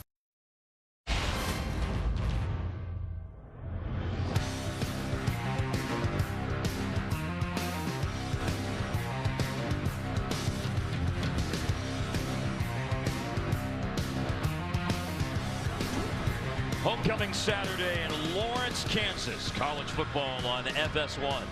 With Petros Papadakis, I'm Mark Followell. It's great to have you with us, and it was very entertaining to see the first half and the way in which it unfolded, Petros. Yeah, Kansas came out with a game plan. There was no doubt about it, and they executed it pretty well. I thought their defense getting a push and really limiting anything James Washington could do was a big key for them. Petros, they started Montel Cozart at quarterback, going back to him after Ryan Willis started the last 2 games, and Cozart's performance demonstrating why David Beatty had the faith in him, and he did. He looks healthier, he looks stronger, he looks like he wants to lead this team, and that's exactly what he's been doing. Distributed the ball very well from his first throw. Very sharp. He's only missed about 6 balls. He hit the long one to Laquiviante Gonzalez that really got this homecoming crowd excited. Oklahoma State, on the other hand, even with their great dynamic quarterback, Mason Rudolph, decided instead to run the ball a whole bunch, and it has paid off. Justice Hill really doing well as a true freshman, getting big yards after contact for the Cowboys. We'll see if they stick with that or if they start to get the ball down the field a little bit more, as is one of the staples of this Oklahoma State offense. Interesting numbers from the first half. Total yards were the same. I thought that the number of snaps in opponent territory was an interesting number. 24 snaps for Oklahoma State in Kansas territory compared to only 9 going the other way. But remember that Oklahoma State had 1 drive stall out, and they punted on 4th and 3 just inside the 40. Another drive that was stopped with a Fish-Smithson sack fumble around the 35. That's Taylor Martin on the kickoff return, yard deep in the end zone, and takes it out to the 20-yard line. Marker down as well. Second half, off we go at Memorial Stadium in Lawrence, Kansas. Oklahoma State 4-2, Southeastern Louisiana, Pitt, Texas, Iowa State. The games they've won. Holding, receiving team, number 82, 10-yard penalty, first down. Shaquem Barbell with the penalty. Montel Cozart, 148 yards for Kansas. Keon Kenner, productive day. 6 carries, 67 yards. And Laquiviante Gonzalez, 4 grabs, 87 yards. Yeah, and Steven Sims Jr. is their best receiver. They can still get him going. And Taylor Martin, number 24, the running back for Kansas, has also been a very good performer for this offense that's still trying to find its identity.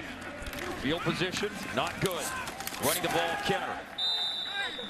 Angles out toward the right side near the 15. Devontae Averett among the Oklahoma State defenders. This is the best rushing day of the season now for Kenner. That will put him at 71 yards. His previous best was a 69-yard effort against Rhode Island. Yeah, the opener, he got going a little bit.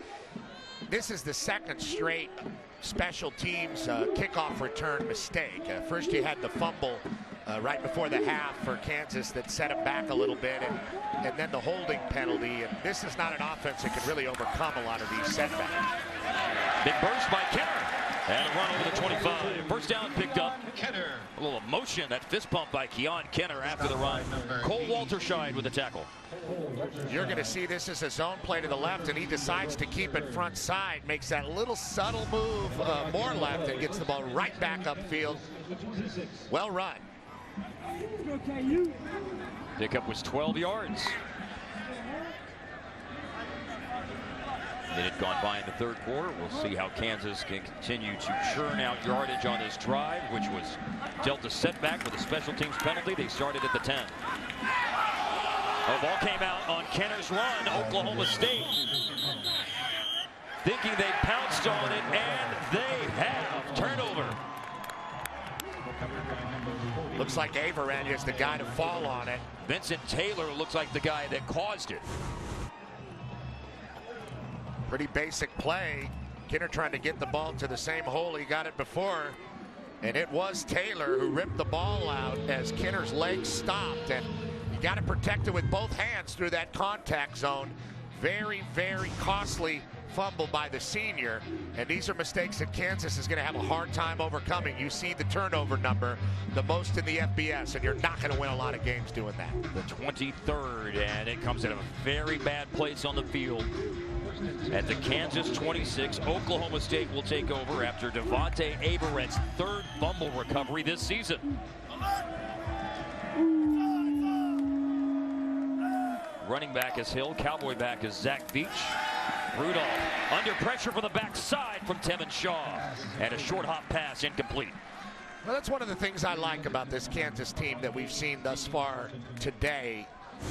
They keep getting after you defensively. And even though bad things happen on the other side of the field, they don't allow themselves to be discouraged. You see Shaw coming off the edge there and making that play, forcing the errant throw. That's a nickel back blitz dialed up by Clint Bowen. Tevin Shaw, the most experienced starter on defense, senior from Piscataway, New Jersey. Today is 24th start. Winning play on second down at 10. And Hills hit at the 25, fights forward to the 23. Fish Smithson. All his names so many times today. Kansas's defense, Petros, trying to stiffen after the offense put them in a tough spot with the turnover. There's only so much you can overcome. I'd be really impressed if they can find a way to force a fourth down and at least a kick here. But Oklahoma State might try to get half of it and go for it.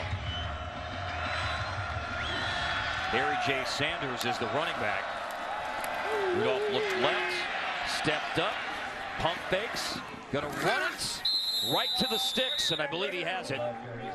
Forced out by Marquise Roberts, a linebacker, but that will move the chains. A third down at 7, scramble by Rudolph. Rudolph sees a big opening, and I don't blame him for having some happy feet. They've been all over him at the pocket, collapsing, and good job of covering the ball with both hands right around the sticks, making sure he didn't turn it over. Rudolph's done most of his damage in his career through the air. Play is under review. Maybe they're looking at the spot here. Sure, to determine whether or not this should be a first down or potentially 4th and inches.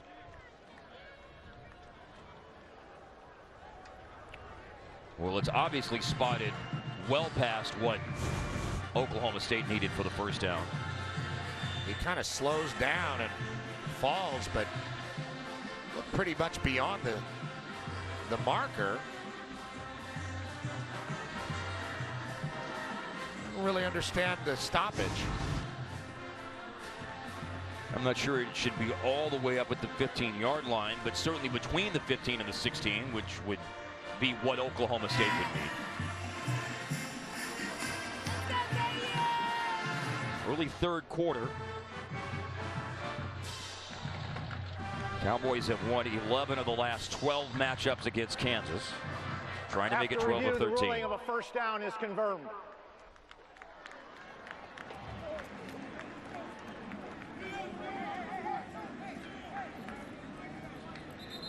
Mike Gundy in Oklahoma State,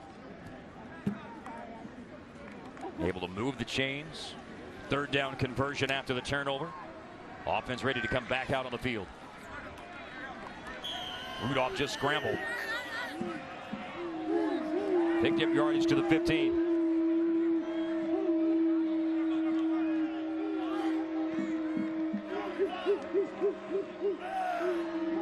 All of his receivers are split out to the right. He steps up, trying to get away from pressure, can't. Daniel Wise, sophomore defensive lineman. And this Kansas D and their tackles for losses and their ability to rush the quarterback and really disrupt things in the backfield is a real thing. There's no doubt about it. And unless the Cowboys are going to try to neutralize some of this with a run game, Mason Rudolph's going to take more and more hits like that. Nice power from Daniel Wise, the sophomore. From Hebron High School in Louisville, Texas. The sack by Wise forced a loss of 3. Justice Hill to the edge. Wrestled down, thrown down. Pretty hard by Tevin Shaw. Yeah, that shook him up. That was a very violent tackle by Tevin Shaw. Good job by Hill just to kind of shake it off, but you see Shaw just slinging him by the neck and throwing him down. And there's nothing out there that hits harder than the ground. And that's where the back of the head of Hill hit. There was some real force and follow through at the end of that tackle. Hill picks up the yardage that was lost on the sack.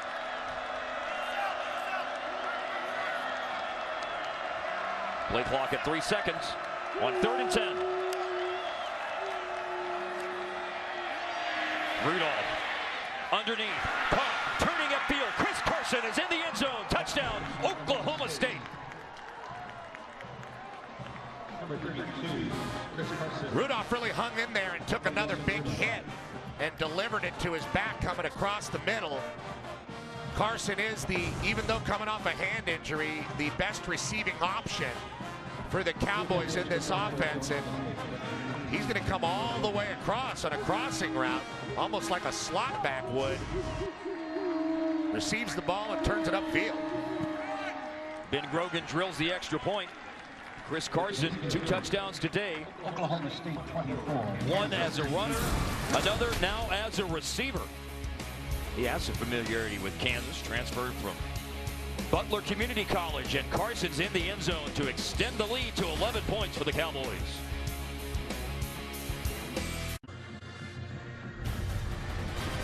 FS1 College Football is presented by Verizon. 6-play, 26-yard drive. Mason Rudolph converted a 3rd and 7 with a scramble. Then Rudolph to Carson on 3rd and 10 at the 15.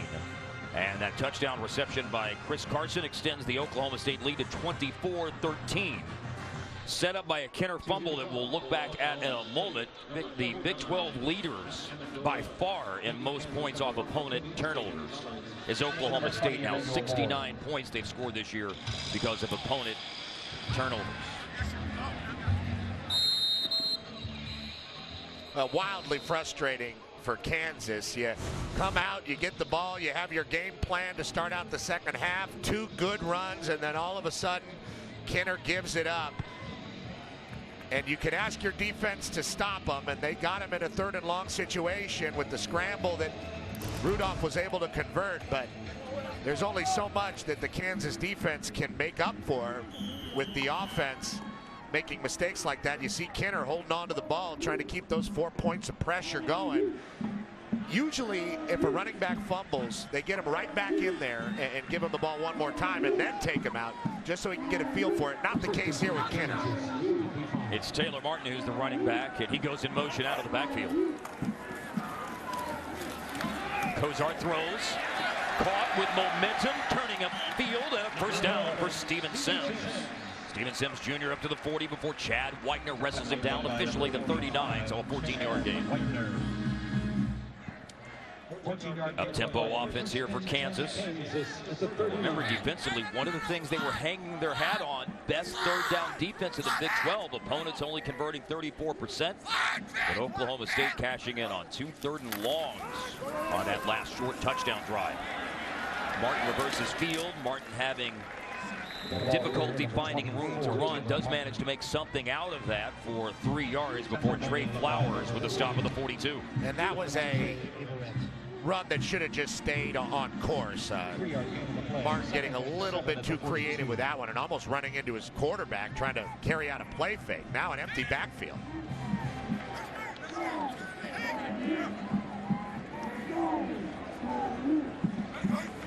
The 2nd down and 7 snap. Cozart stepping up, zips it to the sideline, caught. Steven Sims Jr. fighting through a tackle, picking up extra yardage after contact, and this drive is moving crisply now for Kansas. They're at the Oklahoma State 39. Sims wants out of the game. He's a little bit tired, and I don't blame him. I say one thing I really noticed about Cozart that's different in this game is the zip on the ball. He's throwing the ball a lot harder and a lot faster than he was earlier in the season. His health has been an issue. Doesn't look like an issue today. 181 yards through the air, 19 gained on that play to Sims. Underneath, tight end Ben Johnson. There's Chad Whitener, 2nd tackle we've seen him make on this drive after a 3-yard pass play to the tight end. Ryan Willis, the other quarterback for Kansas who's played a lot, really used Ben Johnson a little bit more as a target. Cozart seems to be concentrating on the wideouts, especially Sims and Gonzalez, and he's had some success. That was the 9th catch of the year for Ben Johnson, the tight end. Went for 3 yards. And quickly zipped once again. A strike full of Quiviante Gonzalez falling over the 30-yard line right at the first down marker. Is it a first down? No, it's a 1.5 yards short. You know, there's no doubt that Kansas can move the ball. They've basically moved the ball in almost every game they've played this year. But can they convert in the little moments like this? That's what remains to be seen. Which is 3rd down and a long one at the Oklahoma State 30. Kansas has turned it over. Oklahoma State has cashed in here in the 3rd to extend the lead to 11. Cozart throws off the plate fake. Low throw still caught. And plenty of room for the first down for Laquaviante Gonzalez. They're in the red zone now. And you see Kansas wanting to play with tempo, wanting to get up to the line of scrimmage, but the calls basically come from the sideline. So once Cozart gets those guys up to the line of scrimmage, everybody looks back to the coaches, and it kind of slows things up. But it does force Oklahoma State to be ready. Retros that went for 13 yards to Gonzalez. He's having a fine day. That includes catching that 68-yard touchdown pass in the first quarter. Here's a ball floated to the end zone and out. Looking for Bobby Hartzog Jr. 2nd down and 10 coming up. What I'd like to see a little bit more from Cozart is to make good on some of those run fakes. He has been able to fake like he's going to run the ball and then keep his eyes downfield and successfully complete balls. I'd like to see him lower his head or shoulder and have some inspiring physical running as this Kansas offense develops around him. 203 yards, as you just saw, a season high, completing 72% of his passes today. Running play, Taylor Martin. And Martin thrown down. Hit hard at the 15, and no advancement after that. Jarrell Owens led the charge. 3rd and 8. We are gaining the play. 3rd and 8 at the 15. Deion Kenner had the fumble earlier in the 3rd quarter. Haven't seen him come back on this drive. Taylor Martin is the running back.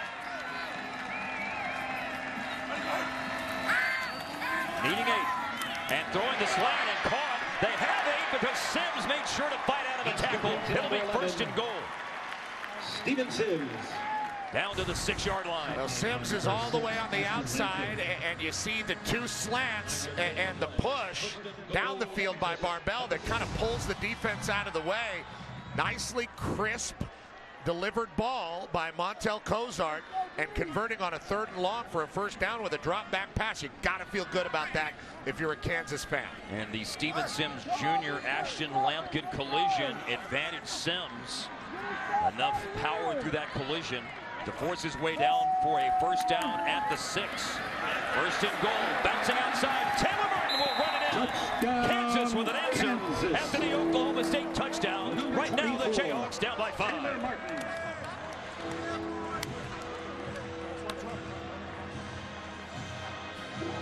Well, if one back can't get it done, the other can. And I like Taylor Martin. He's relatively tall, about 5'10", long enough limbs to get away from people. No doubt about that. He was untouched that time, just bubbling out twice and crossing the end zone with relative ease. For his 3rd rushing touchdown this year. David Beatty now ready to start chasing points with a 2-point conversion right now. Will knock in the extra point to make this a 4-point game after Taylor Martin's 6-yard scamper.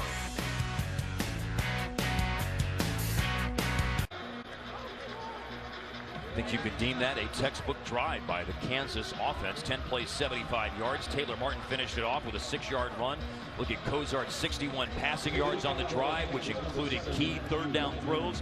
One to Laquaviante Gonzalez, another to Steven Sims Jr., and Kansas back within 4. Is that Questlove? Oh, I don't think so. I don't know. Short kickoff on a bounce. Chris Lacey from DeSoto, Texas. Ran out of 1 tackle, but only up to the 32, maybe 33. We'll see where they spot him. 6:14 left. Can Kansas rebound with their defense and their leader, Fish Smithson? Find the fish. Just over 6 minutes to play in the third quarter in Lawrence. Oklahoma State has the ball and a 4-point lead as we get a game break now from Mike Pomerantz. Mark Petros, Texas, Kansas State, third quarter down 17. Tyrone Swoops, 18-wheeler package. You know it's coming. You still can't stop it. Texas cuts the Wildcat lead. It's now 24-14 Kansas State in the fourth. And folks, it does not get any easier for the Longhorns. They host number 9 Baylor next week. Here in Lawrence, just down the road from Manhattan, Mason Rudolph leads the Oklahoma State offense on the field. Good numbers today, 11 out of 16, 156 yards. Justice Hill closing in on his third 100-yard rushing effort this year. And nothing from James Washington, which is really a shock. You see McCleskey's gotten involved as a receiver, but they have not gotten their best player involved really at all. 2 long passes to McCleskey accounting for most of the 88 yards. And down goes Rudolph. Untouched Anthony Olobia.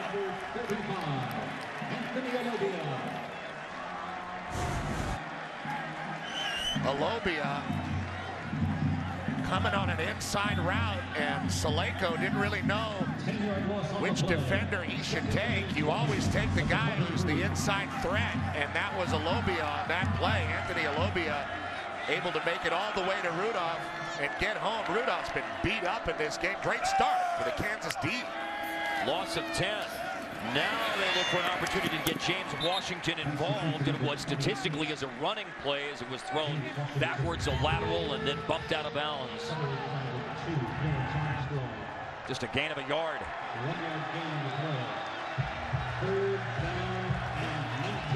Well, it all started with the first down sack. Now you saw Dorrance Armstrong Jr., the talented defensive end, who has one of the sacks today for Kansas. Kansas has 5 sacks. Olobia just recorded 1. Kansas could not get off the field on third down twice on the last drive when Oklahoma State scored. They will get off the field on third down this time. The pass is caught by Rennie Childs, but brought down in the open field by Courtney Arnick. Courtney Arnick at a Dallas Carter High, famous high school in that area. A lot of Texas players on this Kansas team, and if he did not make this play, then it could be going for a while with Rennie Childs. He does make the play and get Kansas off the field, much to the pleasure of Clint Bowen and the head coach, Beatty. It all started with the sack, a loss of 10 on first down by Anthony Olobia. A wobbly punt that will bounce and take a favorable roll for Zach Seiner in Oklahoma State. And it will be stopped right on the 20-yard line. Kansas with the ball down by 4, 4.5 to go, third quarter.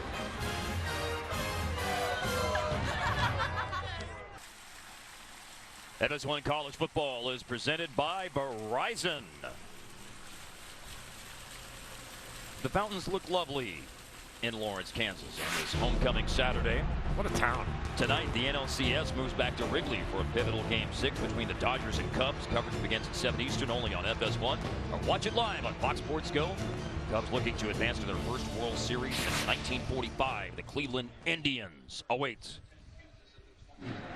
Kansas with the ball down by 4.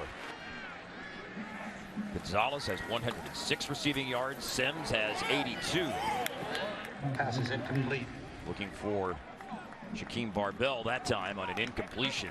Sent out of bounds by Cozart. I'll tell you what, Mark, if there's a swagger to be had in this game, and that's an overused word in sports, but if there is a swagger to be had, it's Kansas that has it right now. Not only able to drive the ball down and convert it into touchdowns, but showing up and getting big stops as well. But this is a big offensive possession. Martin just ran for the touchdown. Play is strung out.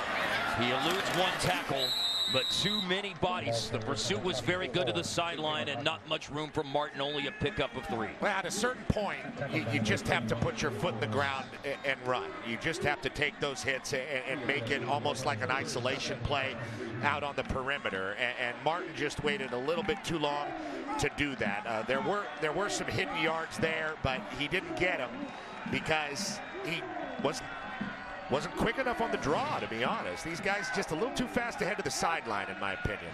Both teams today 4 of 9 on their third down efforts. This is 3rd and 7. Winding down towards 3.5 to play in the third quarter. Untouched. Kozart got hit, and he throws an interception. On the run back to the 25, to the 20. Down the sideline is DeQuinton Osborne. Almost punched it into the end zone. Kozart got blasted by Whitener. Osborne is the recipient of a ball thrown right to him and almost has a pick six for the big defensive lineman.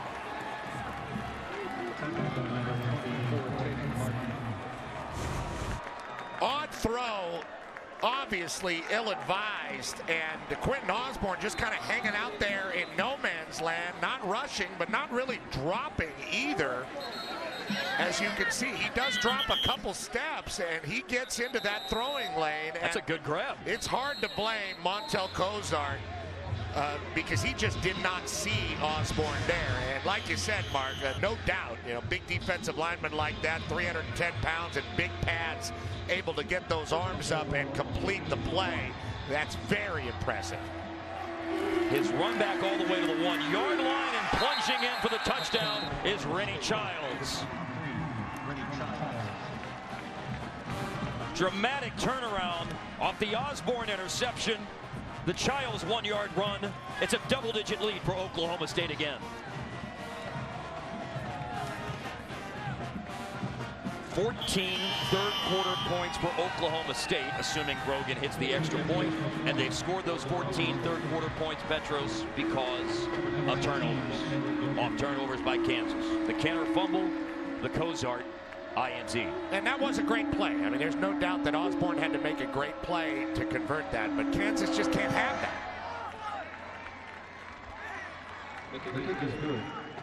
Petros noted that he's 310 pounds. DeQuinton Osborne from South Grand Prairie High School, the Dallas-Fort Worth Metroplex. Rumbling back to the 1. Childs makes quick work of the touchdown.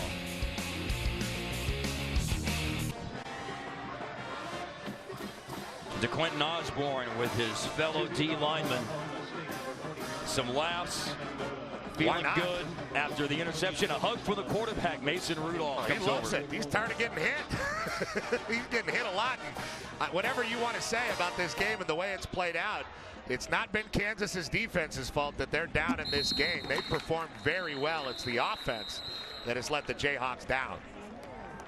Well, Oklahoma State's had to go, 27 yards on 2 drives after Kansas turnovers here in the third quarter. 1 yard after the interception return and the 26-yard drive when Kenner fumbled at the beginning of the third quarter. And there's no doubt that Clint Bowen as a defensive coordinator and David Beatty as the head coach who's basically taken over the entire offense from Rob Likens way back in the spring. There's no doubt that they have this Kansas team improved. Whether the numbers bear that out or not, they certainly do on the defensive side of the ball.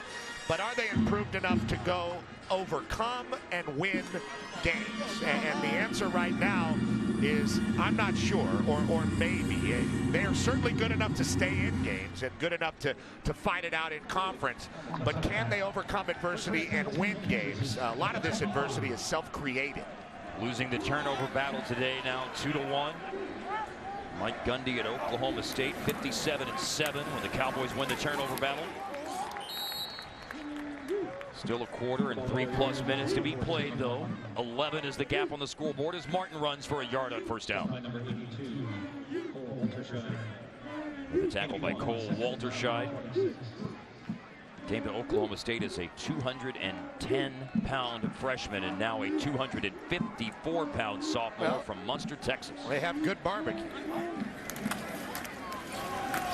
Handoff Martin to the 29. 44 pounds of barbecue, is that what you're insinuating? 44 pounds of barbecue, about sir? That. You've never seen these. They try to put weight on a guy any way you possibly can. And then they tell you have to lose it. Sounds like you're speaking from some sort of personal experience. A third down throw, and it's caught for a first down. Bobby Hartzog Jr. Pass complete to number 5. Got the ball over the 35. Officially spotted at the 39 of the Jayhawks. 7-yard gain on the play. First and 10 Kansas at the 39. Are you still over there thinking about 44 pounds of barbecue? It's good. I've eaten. Didn't hear from you. I saw Oklahoma State this year, and the barbecue was very memorable. Off target a little bit, and Hartsock couldn't pull it in, with Lindsey Pipkins breathing down his neck.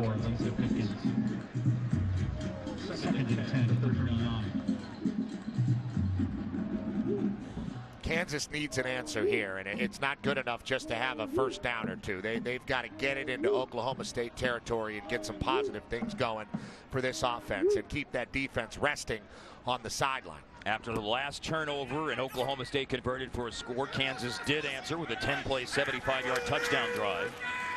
They have one first down on the drive, and they want a whole lot right here, and they may have a whole lot. They don't, though. It was intended for Gonzalez. It was deflected and intercepted by Jordan Stearns. Stearns on a run back. And then hit, and then the ball. Oh, it's Vincent Taylor with it now. Pitch it to Vincent Taylor. They lateral it to Jarrell Owens. Owens cutting across the field. Owens is looking to lateral. This isn't Cal Stanford, but it's a run back with two laterals off the interception all the way down near the Kansas 15. Couple of Kansas players down around midfield, and the necessity of lateraling it there is a mystery to me, but it certainly led to an exciting play. First and foremost, it should have been a touchdown by Laquiviante Gonzalez, who was wide open. That ball was a little bit underthrown and tipped by Lindsey Pipkins, and that's the old tip drill that everybody runs in high school. If you're a DB, Jordan Stearns knows what to do with it, and he takes off down the field almost like a kick returner. Why does he pitch it to a defensive lineman, Vincent Taylor? That's the big question. And here's Taylor pitching it out to another D lineman, Jarrell Owens. These guys are going to be watching this on tape for the rest of their lives. Why they thought that was okay to do is amazing. Now under further review. Now that's a backward lateral. That's perfectly legal. Was he down? How do you let it go off your shoulder pad? Not quite sure. And then Vincent Taylor gets it over to Owens. They're going to take a look at all of this stuff. He almost fumbled it. Very lucky that he held on to the ball in that situation. I would be having some serious conversations with three of these guys if I was Glenn Spencer, the defensive coordinator. But very exciting play from the Oklahoma State defense. They pride themselves on turnovers.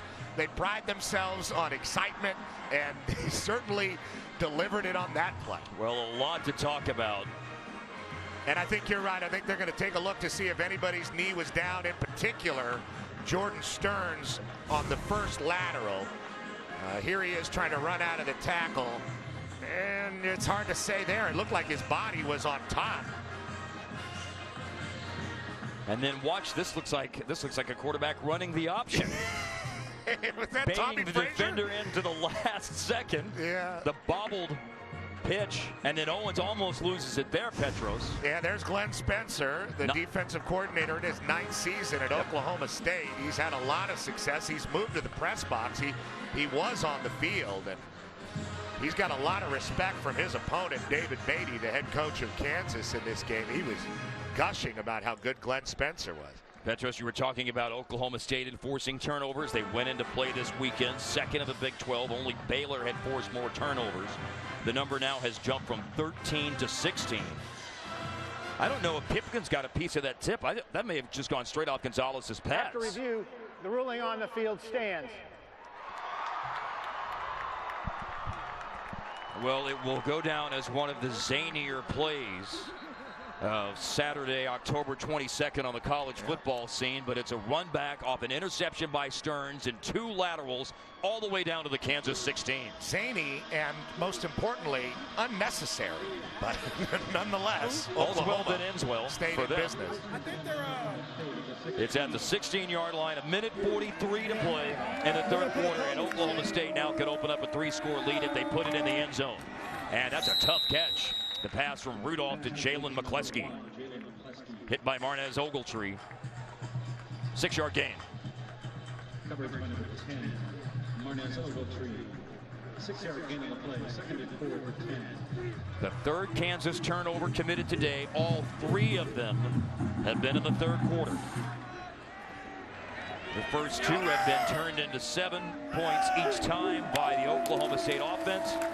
They're trying to make it 3 out of 3. Inside run for Barry J. Sanders. You know, it's very interesting to watch Oklahoma State in this game. They have the ability under Mike Gundy and the way they run their offense and every year beginning the next year to go very fast. I mean, they know how to play quickly, and one of the fastest teams in the country. That's not the case this afternoon here in Lawrence. Going Wildcat here. McCleskey is the quarterback. Oh, and a bobbled snap.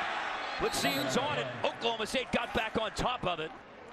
They tried to run that play earlier in the year against Central Michigan, but it was Dylan Stoner playing that Wildcat position. This time it's McCleskey, and he was supposed to pop the ball up on a lateral pass, a forward lateral to James Washington, a way to get their receiver involved in the game.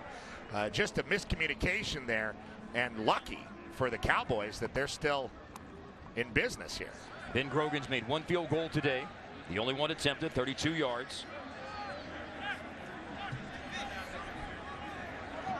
The miscue by Oklahoma State will result in well, it's not some a fumble. kind of loss. I mean, that's a pass, so it would be an incomplete pass.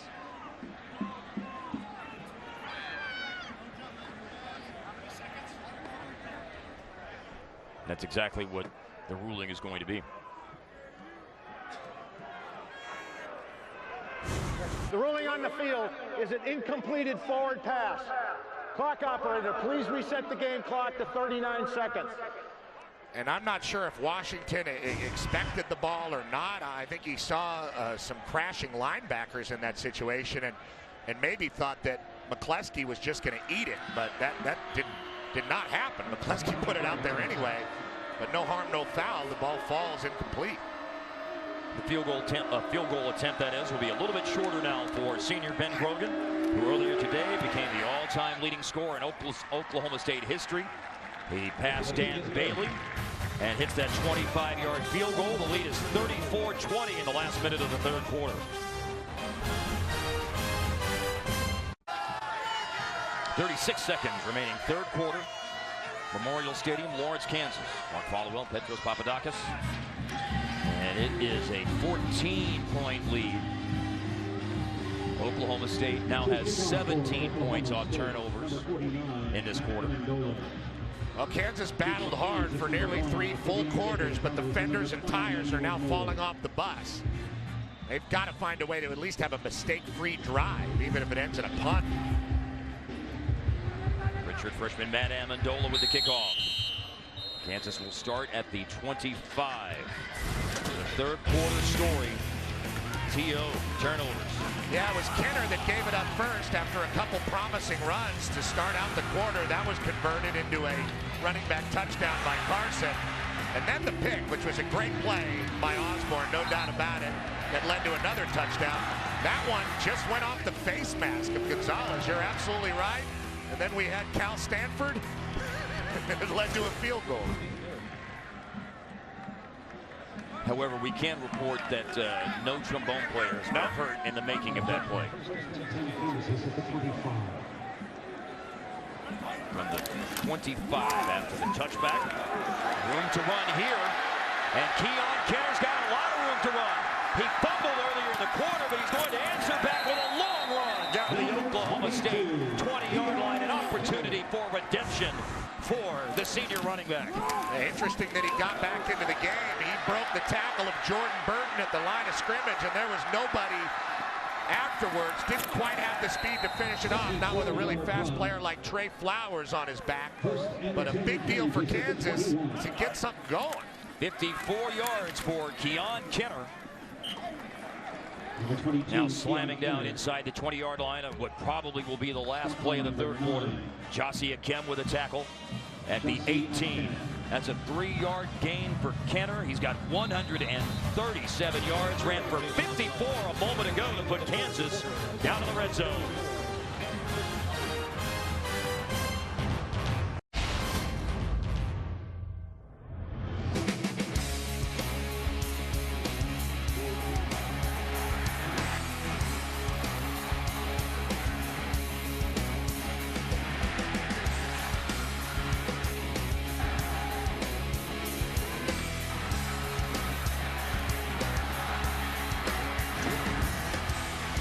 Quarters are done on homecoming Saturday at Memorial Stadium, Lawrence, Kansas. First play of the fourth quarter is Cozart. Rolling, keeping it, has a lane to run, and has a first down. This will go inside the Oklahoma State 10. He's out of bounds.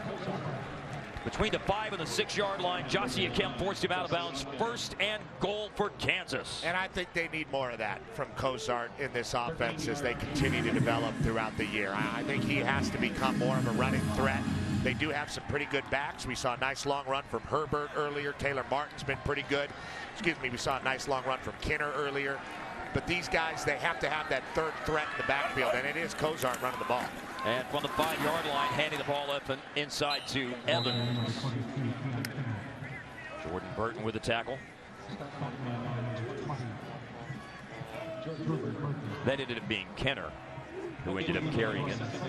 But 2 backs in the game. Denzel Evans was back there with him. 2 tailbacks out there. Very interesting. There's not really a fullback type on the roster for Kansas. On that long run back by Oklahoma State, by the way, their center, Joe Gibson, was hurt. Mesa Riberty has moved over from right guard to play center. Second and goal at the 5. Cozart rolling. Cozart floats it up and out. Got rid of it.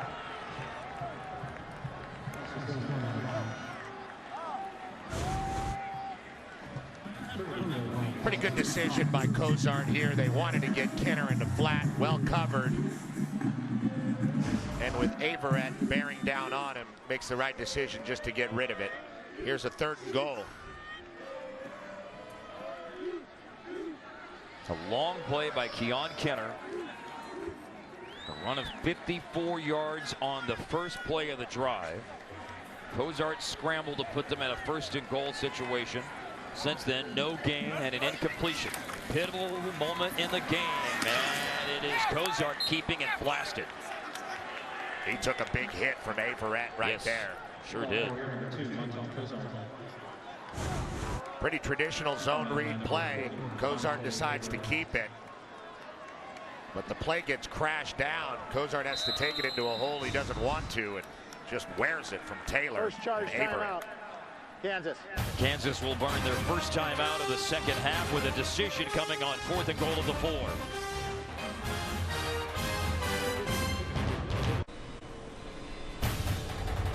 FS1 College Football is presented by Verizon.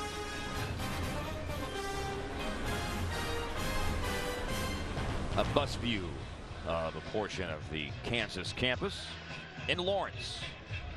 Decision time. 4th and goal at the 4. Kansas down 14.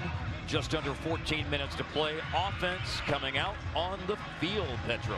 Yeah, I thought if it was under 10, maybe you go for it here. I would probably kick a field goal in this situation because you want to leave with some kind of good feelings, but they're going feast or famine.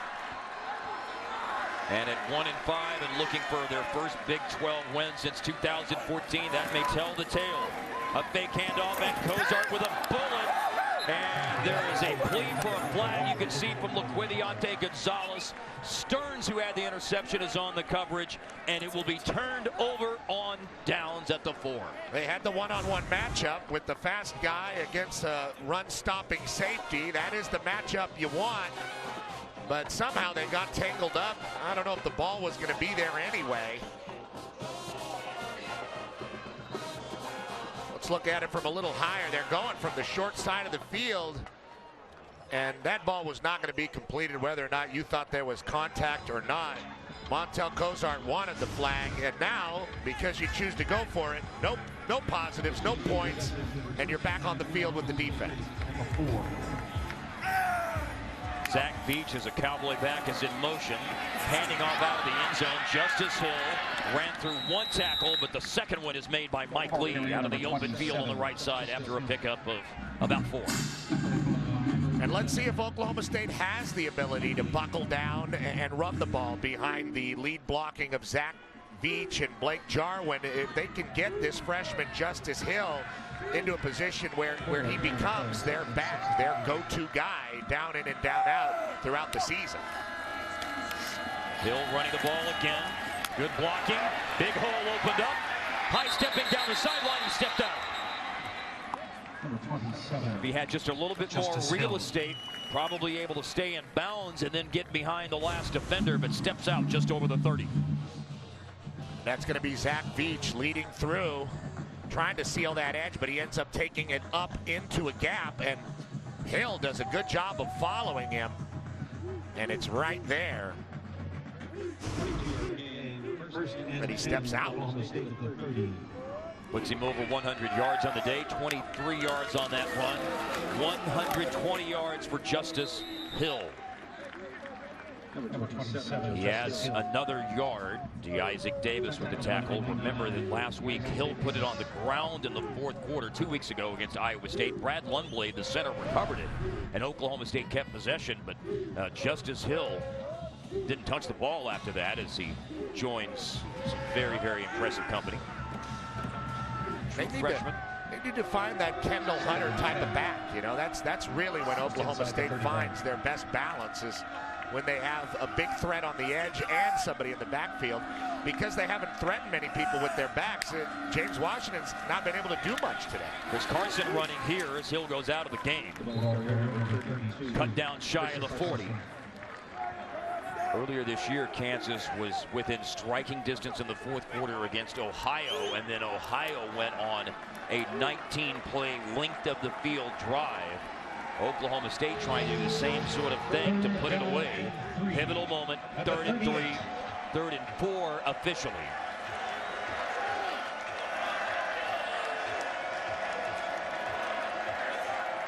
Just over 11 minutes to play. Lundblade snaps it back. Hill runs to the outside, got through a tackle, and that was enough to pick up the first down. And I'm not sure what the original call was. I think it was a pass or something to try to get McCleskey involved. Rudolph saw something he liked on that left side, and they got the ball to Justice Hill coming across the formation. And Hill ran it for 9 yards. Now Rudolph settles back in the pocket. He rolls and throws it out of bounds.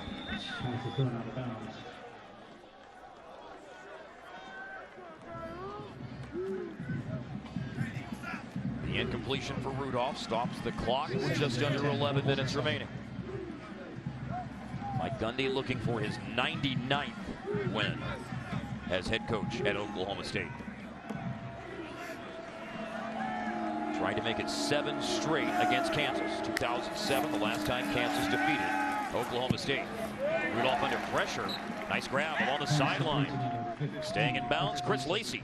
He's been very consistent all year catching the ball.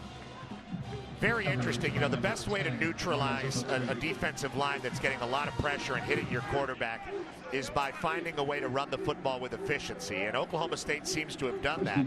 That's why Mason threw that ball pretty cleanly. Parsons in the backfield. That was an 11-yard pass play. Dropping to throw. A lot of time for Rudolph. Has a man on the sideline. Threw it high. And going upstairs to pull it in is Jalen McCleskey. And it will take it down for a 1st and goal situation. Again, with the neutralization from the run game, Rudolph able to sit back there and make a very accurate throw down the field. It looked like Mike Lee misjudged the ball and thought he had an interception there. Tevin Shaw, the nickelback, was shaken up on the play. They're looking at his right leg. McCleskey now has 3 30-plus yard receptions today. That puts it 1st and goal of the 7 with the timeout on the field.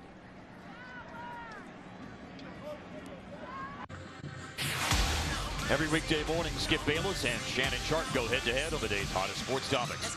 Undisputed with Skip and Shannon, weekdays at 9:30 a.m. to noon Eastern, only on FS1.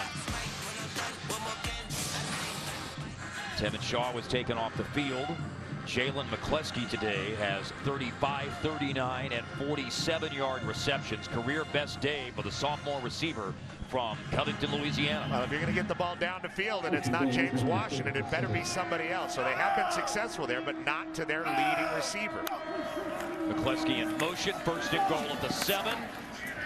And down goes Justice Hill, thrown out of bounds by Marquise Roberts, the senior linebacker. They're happy to have Marquise Roberts back out of Marietta, Georgia. Transfer from the University of South Carolina. Played 2 years at South Carolina Petros, but lost 2 full seasons at South Carolina as well due to injuries. Graduate transfer with a 6th year of eligibility. He knows a lot of fight songs.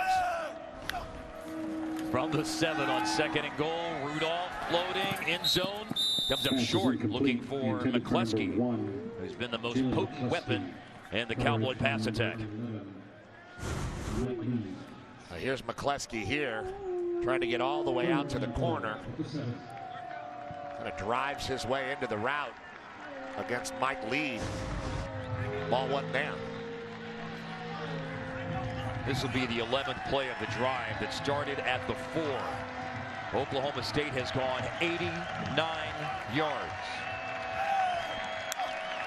A chance to extend the lead to 21 points. Rudolph puts it to the back of the end zone, and it's incomplete. Looking for James Washington, a name that shockingly we have not mentioned often today. And that is on purpose. It's Brandon Stewart and Fish Smithson, I believe. Look at all the guys he's got to get through. Banged by 2 different ones. Trying to get just a sniff of the football. they will not. If Kansas is going to get beat, it's not going to be by James Washington today. The field goal by Ben Grogan, if it's good, does make this a 3-score game with under 10 minutes left. Grogan's 24-yarder is on the money, and it's 3 for 3 today on field goal attempts for the all-time leading scorer in Oklahoma State history, Ben Grogan.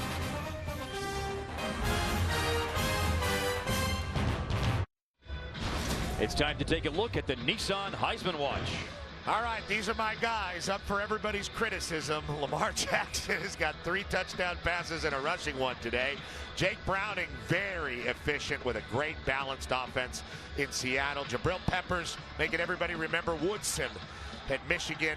And even though he's not great at picking up blitz, Dalvin Cook has been hot lately and a very fun back to watch down in Tallahassee. It'll change next week. As it always seems to do at this stage of the season when you're talking Heisman candidacies and the worthiness of them. The kickoff checked up, doesn't roll out of bounds. It's picked up off the ground by Laquivionte Gonzalez, spun and then hit hard. Poor field position, which has happened more often than not today for the Kansas offense. That's what they look at with just under 9.5 minutes to play. 17-point lead, biggest of the game now for the Cowboys. No doubt that Oklahoma State has taken the swagger back from Kansas so far in this game. And it's really not Kansas's defense. They have played a very solid game, and I think they've done a great job in particular, obviously, against James Washington. They forced a lot of bad throws by Rudolph. They got after him with some sacks, but continually the Kansas offense has just been unable to be as efficient as they need to be in a position to win this game. But there's still some time left, and it's not completely out of reach. Keon Kenner with 140 rushing yards today as the running back who goes in motion. The Kansas drive down by 17 starts at their own 13. Cozart steps up, got away from Jarrell Owens, falling on a Vincent Taylor with a run up to the 18. Quentin Osborne also there.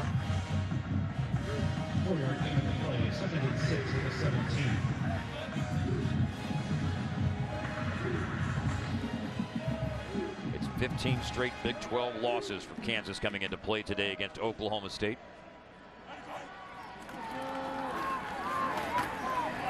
Kenner's hit hard. And Kenner not able to find much running room, taking it up the gut.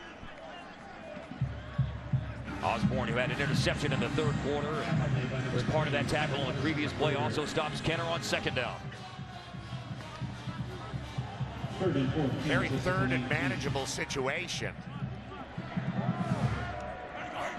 4 is what they need. And throwing it out to the left side. Incomplete. Low throw for Shaquem Barbell. Barbell was open, but it was behind him and low. Tried to get down and use his athleticism to get at it, but just about an inch short. And Oklahoma State forces the punt. Deep for Oklahoma State. A 3 and out for Kansas at this stage of the game. Obviously the last thing that they needed, as the clock's rolling down towards 8 minutes left of the game. Cole Moose, this is shades of Baylor last week. A very, very nice bounce. There's at 66 yards on that punt for Cole Moose here in Lawrence, Kansas, with Oklahoma State up by 17.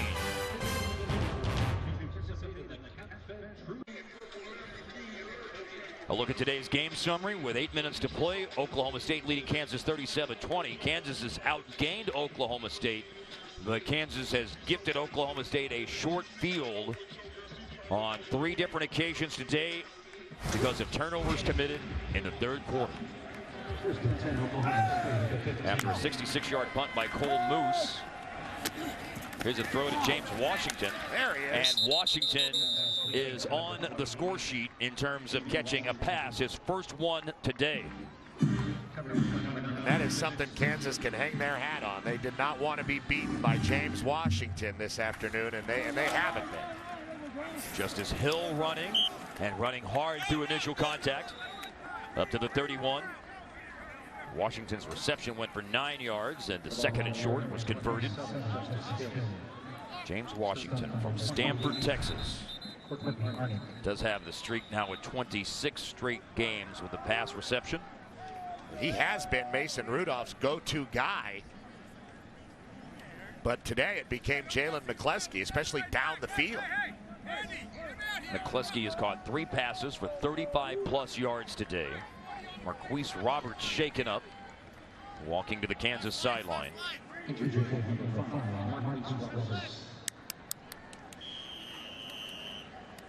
24-20 in the third quarter. 1 turnover had been committed, but Kansas bounced back from that first turnover they committed and had a 75-yard touchdown drive. But then 2 drives right after that with turnovers. The Osborne interception, the Jordan Stearns interception, and long run back that included the 2 laterals. And Oklahoma State has methodically pulled away, and that's where we stand, approaching 7 minutes to go after a 6-yard run a moment ago by Carson. And that's what good teams do. You know, they take advantage of the opportunities that you give them. Oklahoma State didn't come into this game playing great football. I think Mike Gundy would tell you that, but they certainly have taken advantage of what Kansas has given them and let their talent and overall team identity take over this game. Oh, and Chris Carson. Ball carrier number 30. Steve Nehemiah would be proud of that hurdle. Derek Neal came and tried to take out his feet. Carson saw it. Problem is, once you leave your feet, the next guy can tee off on you. And Fish Smithson was a little late there. Carson was able to get his feet set before he got really hit by Smithson. But it's always dangerous to leave your feet. It looks good, no doubt about it. Very springy moment for Chris Carson. Elevating and going over Neal, and then tackled by Smithson at the 44. For Oklahoma State now, it's all about clock and getting the seconds and minutes to run off it. Bouncing to the outside, a half hurdle there by Justice Hill, and a long run. And Hill continues to add to a very impressive day. Yet another one for the true freshman who's only going to be getting better, Petros. He just popped off a 26-yard run. He does a good job of making that initial defender miss and then getting out to the perimeter and using his speed. Been pretty impressed with the freshman, especially with the bulk of carries that he's had, able to really keep it together and be productive throughout this game for his offense. Been a workhorse today with 22 carries and a career best 162 yards. Booker T. Washington High School in Tulsa. Best running back recruit in the state of Oklahoma last year. Oh, and it opens up for Chris Carson, and he's upended. Maybe a touchdown saving tackle by Mike Lee. Tripped up by number 11, Mike Lee. Carson down after a 14-yard run. And the most impressive thing about the Cowboys today has been their run game. Getting Chris Carson back. Good job picking up blitz by Carson. Good job receiving the ball out of the backfield. And then Justice Hill being the real guy carrying the mail throughout the day. But Carson's been good. They're happy to have him back, and that's a solid option. But the future is right there at running back for Oklahoma State. It's Justice Hill. At the 16. And Carson will final tackle to the line of scrimmage and race it into the end zone. Touchdown number 3 today. And a return to the lineup for Chris Carson.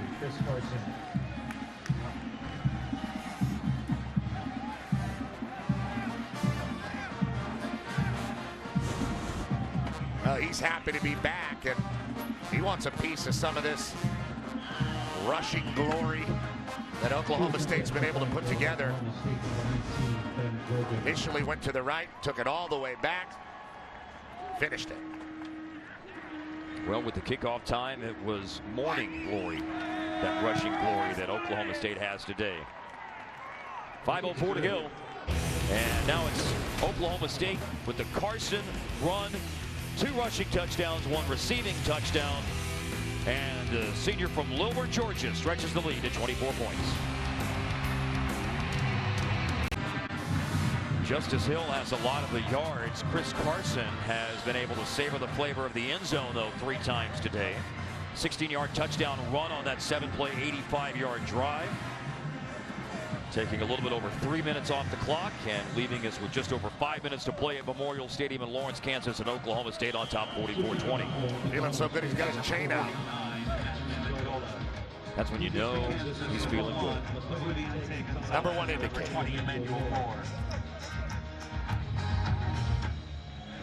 Oklahoma State kicking off. They came into today averaging 350 passing yards, 130 rushing yards. Their run game was 8th in the Big 12 and 113th in the nation, as there's a marker down here on the kick return. Holding. Receiving team, number 46. 10-yard penalty. First down. I'll give you all those rushing numbers as a backdrop for the big day that Oklahoma State's had on the ground. More than 100 yards their average, with Justice Hill leading the way. Yeah, and he's done most of it on the inside, and he's made his bones on the inside, and then he's done a good job of jumping out athletically to the perimeter. There's a touchdown he scored that was short, but really done a good job of breaking that first tackle and finding his way down the field. This has got to be the guy for the future at Oklahoma State. They need to shore him up, catching the ball out of the backfield and picking up blitzes, chipping defensive ends, that kind of nuanced stuff that backs have to do to play every down on a team. But he's getting there. The running the football part is always sort of what comes easiest, isn't it? It's the other responsibilities that you have to pick up. Cozart slings it over the middle. Hasn't been able to find Barbell with some accurate passes today, but that one's on target for a pickup over the 20.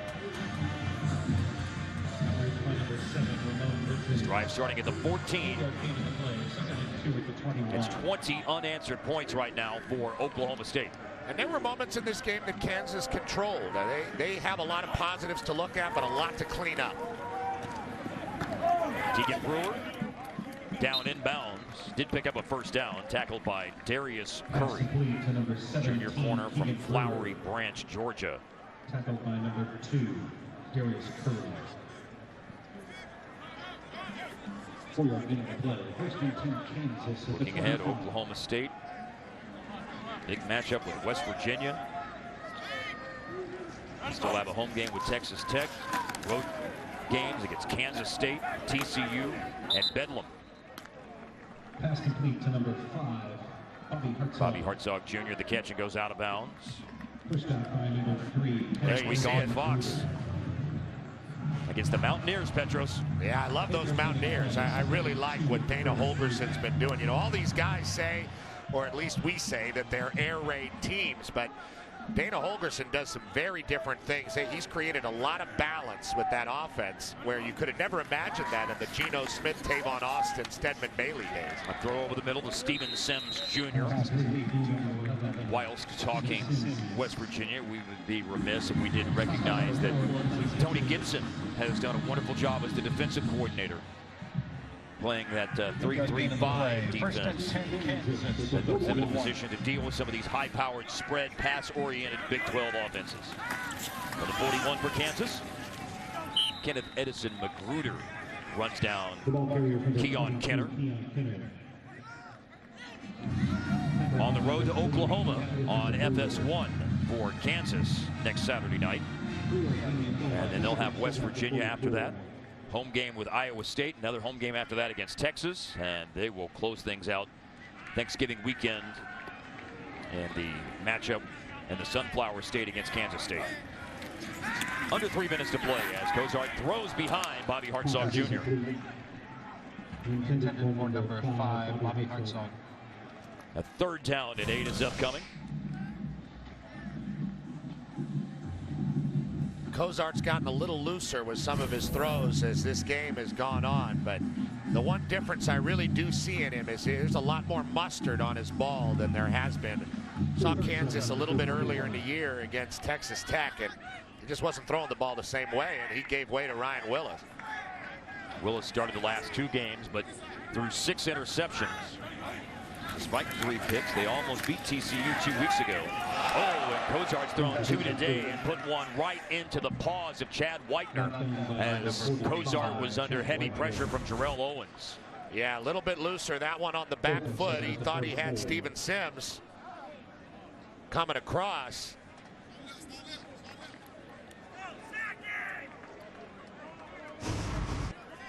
And he did have him, but Whitener was right there reading the play and had it hit him in both hands. To Quentin Osborne, perhaps can give him some. He was right there behind him. Osborne had the interception earlier in the game as Cozart stretches forward on the scramble coming out of the pocket up near midfield. Did he lean the ball over for a first down? Doesn't look like it.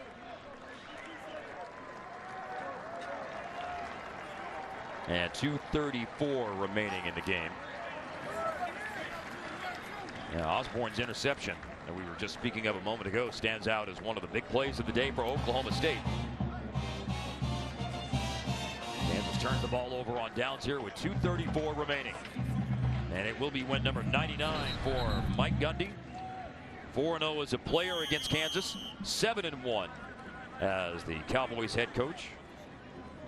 A loss in that magical 2007 season for Oklahoma State against Kansas. Taylor Cornelius is into the game now at quarterback. You know his nickname? I don't. It's Corn Dog. And I'm not kidding.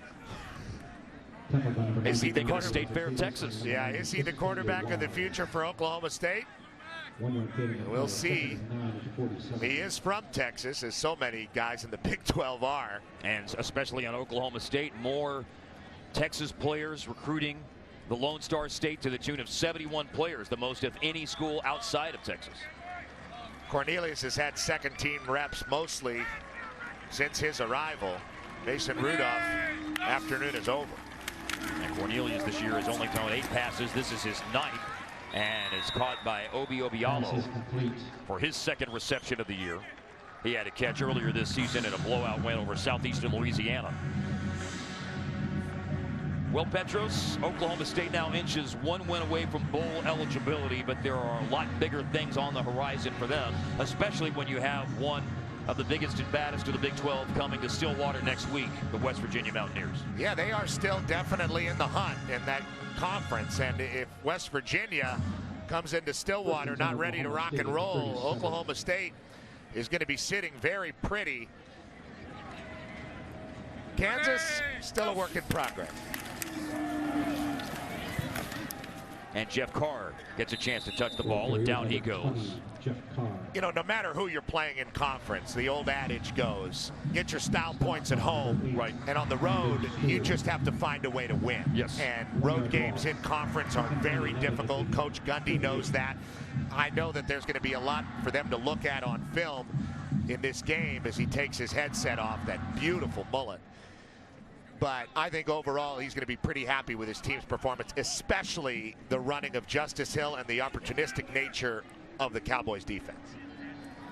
3 turnovers forced by that Cowboy defense in the 3rd quarter. By the way, we were just talking about West Virginia and Oklahoma State playing them next week. The Mountaineers tonight have a big home game coming up against TCU.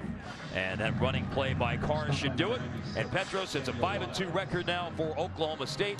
A 1-6 mark for the Kansas Jayhawks. write it down in a mere matter of seconds as a 44-20 final for Oklahoma State. And it continues to roll forward for Coach Beatty. This rebuilding process at Kansas not getting any easier. Oklahoma State happy to get out with a win. 3 touchdowns for Chris Carson, 162 yards on the ground for Justice Hill. For Petros Papadakis, this is Mark Followell saying goodbye from Lawrence, Kansas. Once again, the final score, Oklahoma State 44, Kansas 20.